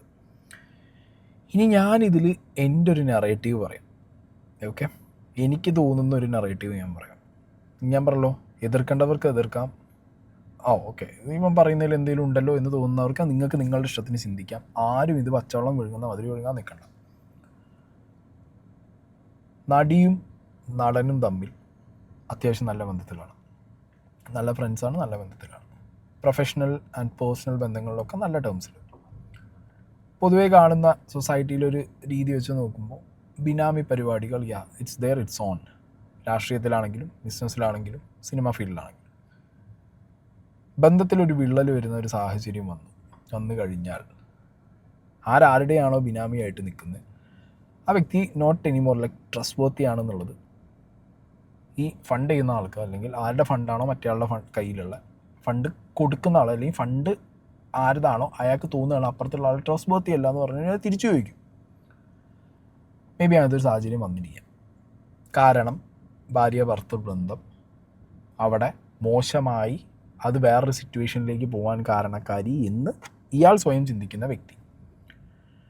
മേ ബി ഏതെങ്കിലും ഒരു സാഹചര്യത്തിൽ ഓക്കെ ഇനിയിപ്പോൾ ഇത് മുന്നോട്ട് കൊണ്ടുപോകാൻ പറ്റില്ല, അതുകൊണ്ട് അത് തിരിച്ചു തരാൻ പറഞ്ഞിട്ടുണ്ടാവും. ബിനാമി പരിപാടിക്ക് കൊടുത്ത സാധനങ്ങൾ ഇൻഡസ്ട്രിക്കകത്ത് തന്നെ അറിയാം. ദിലീപ് എന്ന് പറഞ്ഞ വ്യക്തിയുടെ കയ്യിൽ സിനിമ അല്ലെങ്കിൽ ബാക്കി കാര്യങ്ങളേക്കാൾ കൂടുതലുണ്ടായിരുന്നത് ബാക്കി നടന്മാരുടെ ഇൻവെസ്റ്റ്മെൻറ്റ്സാണ്. അതൊക്കെ ഹാൻഡിൽ ചെയ്യുന്നത് ദിലീപാണ് എന്നുള്ളൊരു ഹിയർസേ ഈ ഇതിലുണ്ട്, ഇൻഡസ്ട്രിക്കകത്തുണ്ട്. അപ്പോൾ ഇയാൾ തിരിച്ചു ചോദിച്ചപ്പോൾ അയാളോട് എന്തെങ്കിലും വേറെ ടേംസിൽ സംസാരിച്ച് കാണാം. ഭീഷണിയുടെ സ്വരത്തിൽ ഭീഷണിപ്പെടുത്തി വാങ്ങാം എന്നുള്ള നിലയ്ക്ക് ക്രിമിനൽ ബാക്ക്ഗ്രൗണ്ടുള്ള പൾസർ സുനിക്ക് ഓക്കെ അതൊന്ന് വാങ്ങണം എന്ന് പറഞ്ഞിട്ട് കുറച്ച് ഡോക്യുമെൻറ്റ്സ് ഒപ്പിട്ടിട്ട് അത് വാങ്ങിക്കുമെന്ന് പറഞ്ഞിട്ടൊരു കൊട്ടേഷൻ കൊടുത്തു കാണും. ഇവനാണെന്നുണ്ടെങ്കിൽ കൊടൂര മറ്റേ മോൻ, ഇവൻ ഇങ്ങനത്തെ ഒരു ബാക്ക്ഗ്രൗണ്ട് ഉണ്ട്. ഇവനെന്താണ് എനിക്ക് എന്താണെങ്കിലും ഡോക്യുമെൻറ്റ്സ് എഴുതി ഒപ്പിടാനുള്ളൊരു കൊട്ടേഷൻ കിട്ടി, ഇനിയിപ്പോൾ ഇതിൻ്റെ മുകളിൽ ഞാൻ എന്ത് ചെയ്താലും എന്നെ രക്ഷിക്കാൻ ഇയാൾ വരും, കാരണം ഇയാളാണല്ലോ എനിക്കിത് ഒപ്പിടിക്കാൻ തന്നെ. ആൻഡ് ഈ ആരുടെ അടുത്തു നിന്നാണോ ഇവൻ ഒപ്പിടിക്കാൻ പോയത് അവർ ചിലപ്പോൾ ബാക്കിയുള്ളവരെപ്പരം മിണ്ടാതിരുന്നാലോ, അതുകൊണ്ട്. അപ്പോൾ ഇവൻ എന്താ അറിയോ, കിട്ടിയ കുട്ടി ഇല്ലെങ്കിൽ ചട്ടി എന്ന് പറഞ്ഞ പോലെ ഇവൻ അവിടെ പോയി ഇത് ഒപ്പിടിപ്പിക്കുന്ന സാഹചര്യം ഉണ്ടായി. ഇവൻ ലഹരിയുടെ ഇതിൻ്റെ മുകളിൽ വേറെ കുറേ പരിപാടികളും കാണിച്ചു കൂട്ടി. ഇവൻ്റെ കൂട്ടുപ്രതികളായിട്ടുള്ള ആളുകളുടെ ഓരോ മൊഴി നിങ്ങൾ എടുത്ത് നോക്കണം. അവരൊക്കെ ഇവൻ വിളിച്ചു കൂട്ടിയത് എന്താ കാര്യം കാരണം എന്നൊന്നും ഇവൻ പറഞ്ഞിട്ടില്ല അവരോടൊന്നും. മാർട്ടിന് ചിലപ്പോൾ കാര്യങ്ങൾ അറിയായിരിക്കും, ബാക്കിയുള്ളവരുടെയൊക്കെ അവസ്ഥ കഷ്ടമാണ്. അവരൊക്കെ ക്രിമിനൽസ് തന്നെയാണ്. ഇവൻ വിളിച്ചപ്പോൾ വന്നു, ഓക്കെ ഇവൻ ഇതിൻ്റെ ഗൂഢാലോചന, നടിയെ ആക്രമിച്ച് ബലാത്സംഗം ചെയ്തതിൻ്റെ ഗൂഢാലോചന അത് സുനിയായിരിക്കും. ഒപ്പിടിക്കാനുള്ള പരിപാടി മാത്രമേ കൊടുത്തിട്ടുണ്ടെങ്കിൽ പുറത്തുനിന്ന് കൊട്ടേഷൻ കൊടുക്കാനുള്ള സാധ്യത ഞാൻ കാണുന്നുള്ളൂ. അതിൻ്റെ കൂട്ടത്തിൽ ഇതും കൂടിയും വെച്ച് ഇവൻ പണിഞ്ഞു കഴിഞ്ഞാൽ പിന്നെ ഇവൻ എന്ത് ചെയ്യണം, ഇതിന് മുകളിൽ പിടിച്ചു നിൽക്കണം. പിന്നെ ഇവനിത് കാശ് കിട്ടു, കാരണം പറഞ്ഞ പണിയല്ല ചെയ്താൽ അതുക്കും കൂടുതൽ ചെയ്ത് പണി കൊടുത്താക്കും കൂടി ഇരട്ടി പണി വെച്ച് പിന്നെ അവന് കാശ് കിട്ടു ഇല്ല. പിന്നെ അവൻ എന്താ ചെയ്യേണ്ടത്, ഭീഷണിപ്പെടുത്തണം. അപ്പോൾ ഭീഷണിപ്പെടുത്താൻ അവൻ എന്ത് ചെയ്യണം, ഇവൻ ക്രിമിനലാണ്, ഇവൻ ഫ്രെയിം ചെയ്യും. ഇവൻ കണ്ട് ഫ്രെയിം ചെയ്തു. പിന്നെ ഇതിൻ്റെ കൂട്ടത്തിൽ എന്തായാലും കുളങ്ങ അല്ലെങ്കിൽ കിടക്കുകയാണ്, 10 മീനിനെ പിടിക്കണമെന്ന് വിചാരിച്ചിട്ട് ഇറങ്ങി തിരിച്ച വേറെ കുറേ ഇറങ്ങി. അതിൽ മീഡിയക്കാരുണ്ടാവും, സിനിമാക്കാരുണ്ടാവും. ബിക്കോസ് കളങ്ങിക്കിടക്കുന്ന കുളത്തിനകത്തുള്ള മീൻ ചെറിയ മീനല്ല. മലയാളം സിനിമ മൊത്തം കയ്യിൽ വെച്ച് ഭരിച്ചിരുന്ന രാജാവാണ്. അയാളെ വെട്ടി അടുത്ത രാജാവാകാമെന്ന് വിചാരിക്കുന്ന ഒരു കൂട്ടം ആളുകൾ വേറെ. പോലീസിനെയും മീഡിയനെയും ഉപയോഗിച്ച് അയാളെ വെട്ടാൻ അവരും തീരുമാനിച്ചു. ഇങ്ങനെ ആയിക്കൂടെ? എന്താണെങ്കിലും കൊള്ളാം. ഇനി ഇതിനകത്ത് വേറൊരു ഇത് വേണമെങ്കിൽ ഞാൻ വെക്കാം. കാരണം രഞ്ജി പണിക്കൊരു മാസമാണേ എന്ന് പറഞ്ഞിട്ടുള്ളൊരു സാധനം കണ്ടിട്ടുണ്ടാവില്ല. രഞ്ജി പണിക്കൊരു ഒന്ന് മാസം ഡയലോഗ് അടിച്ചു പോയിട്ടുണ്ട്. ആൻഡോ ആ 2017 ആൻഡോക്കെതിരെ ഒരു വിരൽ ഇങ്ങനെ വന്ന സമയത്ത്, ഒന്നല്ല കുറേ വിരലുകൾ ആൻഡോക്കെതിരെ ചൂണ്ടിയ സമയത്ത് ആൻഡോ പറഞ്ഞ കുറച്ച് കാര്യങ്ങളുണ്ട്. ഇതിലൊക്കെയാണ് ആദ്യം കണ്ടു തുടങ്ങിയെന്ന് പറഞ്ഞു. ഇന്ന് രാവിലെ 2 പത്രങ്ങളിൽ ഇങ്ങനെ ന്യൂസ് വന്നതായിട്ട് കണ്ടു എന്ന് പറഞ്ഞ് എൻ്റെ സുഹൃത്തുക്കൾ വിളിച്ചു. അപ്പോഴാണ് അവരിങ്ങനെ അത് വാട്സപ്പ് വഴി അയച്ചു തന്നു. ഇങ്ങനെ എൻ്റെ പേരും കൂടെ കൂട്ടിയിട്ടിട്ട് ഞാൻ ഫോൺ ചെയ്തതിന് ശേഷമാണ് പ്രതികൾ രക്ഷപ്പെടാൻ ഉണ്ടായ സാഹചര്യം എൻ്റെ പേരെടുത്ത് തന്നെ പറഞ്ഞെന്നുണ്ടായി. യാഥാർത്ഥ്യം അതൊന്നുമല്ല. കാരണം ഈ സംഭവ ദിവസം നമ്മുടെ സുഹൃത്തിനുണ്ടായ അനുഭവം എന്നെ ഇൻഫോം ചെയ്യാൻ വേണ്ടിയിട്ട് രഞ്ജി പണിക്കർ സാറാണ് എന്നെ രാത്രി ഒരു ഏകദേശം 11:30 തോന്നുന്നു. ആ സമയത്ത് 11:20 ആ സമയത്ത് വിളിക്കുന്നത്. അപ്പം തന്നെ സിദ്ദിഖ് ലാലിൻ്റെ മിസ്ഡ് കോളും വന്നിട്ടുണ്ടായിരുന്നു. രഞ്ജിയേട്ടനെ തന്നോട് പറഞ്ഞു, ഇങ്ങനെ ഒരു വിഷയമുണ്ട്, അടിയന്തരമായി ലാലിനെ ഒന്ന് വിളിച്ചിട്ട് ലാലിൻ്റെ വീട് വരെ ചെല്ലണം, ഞാൻ ആലപ്പുഴ ഷൂട്ടിങ്ങിലാണ്, ആരെങ്കിലും ഈ സമയത്ത് ഓടിച്ചെല്ലണം, ഭയങ്കര രൂക്ഷമായ പ്രശ്നമാണ് എന്ന് പറഞ്ഞ് ഞാൻ അവിടുന്ന് അപ്പം തന്നെ വീട്ടിൽ നിന്ന്, ഞാൻ ഡ്രൈവറില്ല, ഞാൻ തന്നെ വണ്ടി എടുത്ത് വെളിയിൽ ഇറങ്ങി. അപ്പോൾ എനിക്കും കൺഫ്യൂഷനാണ്, ഇങ്ങനെ ഒരു കേസാണ് ആകെ കേട്ടോ. അപ്പം ഞാൻ പെട്ടെന്ന് ആലോചിച്ച് വീടിൻ്റെ അടുത്ത് തന്നെയാണ് പി.ടി. തോമസ് എം.എൽ.എയുടെ വീട്. കേട്ടല്ലോ, വിളിച്ചത് രഞ്ജി തോമസ്. കേട്ടല്ലോ, വിളിച്ചത് രഞ്ജി പണിക്കർ. കൂടുതൽ ഇനി അതിലേക്കൊന്നും ഞാൻ ചെല്ലുന്നില്ല, അതവിടെ നിൽക്കട്ടെ. കാരണം മൂപ്പര് കുറേ മാസം റിപ്ലൈ ഒക്കെ കൊടുത്തു പോയതല്ലേ. മീഡിയനെ ഊക്കി വിട്ടു രഞ്ജി പണിക്കർ. ഓക്കെ, വിട്ടോ. എന്നാൽ ഈ രഞ്ജി പണിക്കരാണ് ആൻഡോനെ അടക്കം വിളിച്ചിട്ട് ഈ കാര്യങ്ങൾ പറഞ്ഞിട്ടുള്ളത്. സോ രഞ്ജി പണിക്കറിലേക്ക് ഇത് പറഞ്ഞിട്ടുണ്ടാവുക ഓബിയസ്ലി ലാലായിരിക്കും. അപ്പോൾ ഫസ്റ്റ് ഇൻഫർമേഷൻ കിട്ടിയവരുടെ കൂട്ടത്തിലുള്ള ആളാണ് രഞ്ജി പണിക്കർ. ഇപ്പോൾ ആർക്ക് വേണ്ടിയാണ് സംസാരിച്ചെന്നുള്ളത് മീഡിയയിൽ നമ്മൾ കണ്ടതും കേട്ടതുമാണ്.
Okay, fine.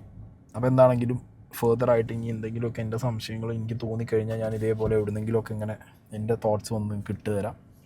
Rest you guys think. നിങ്ങൾ ചിന്തിക്കുക.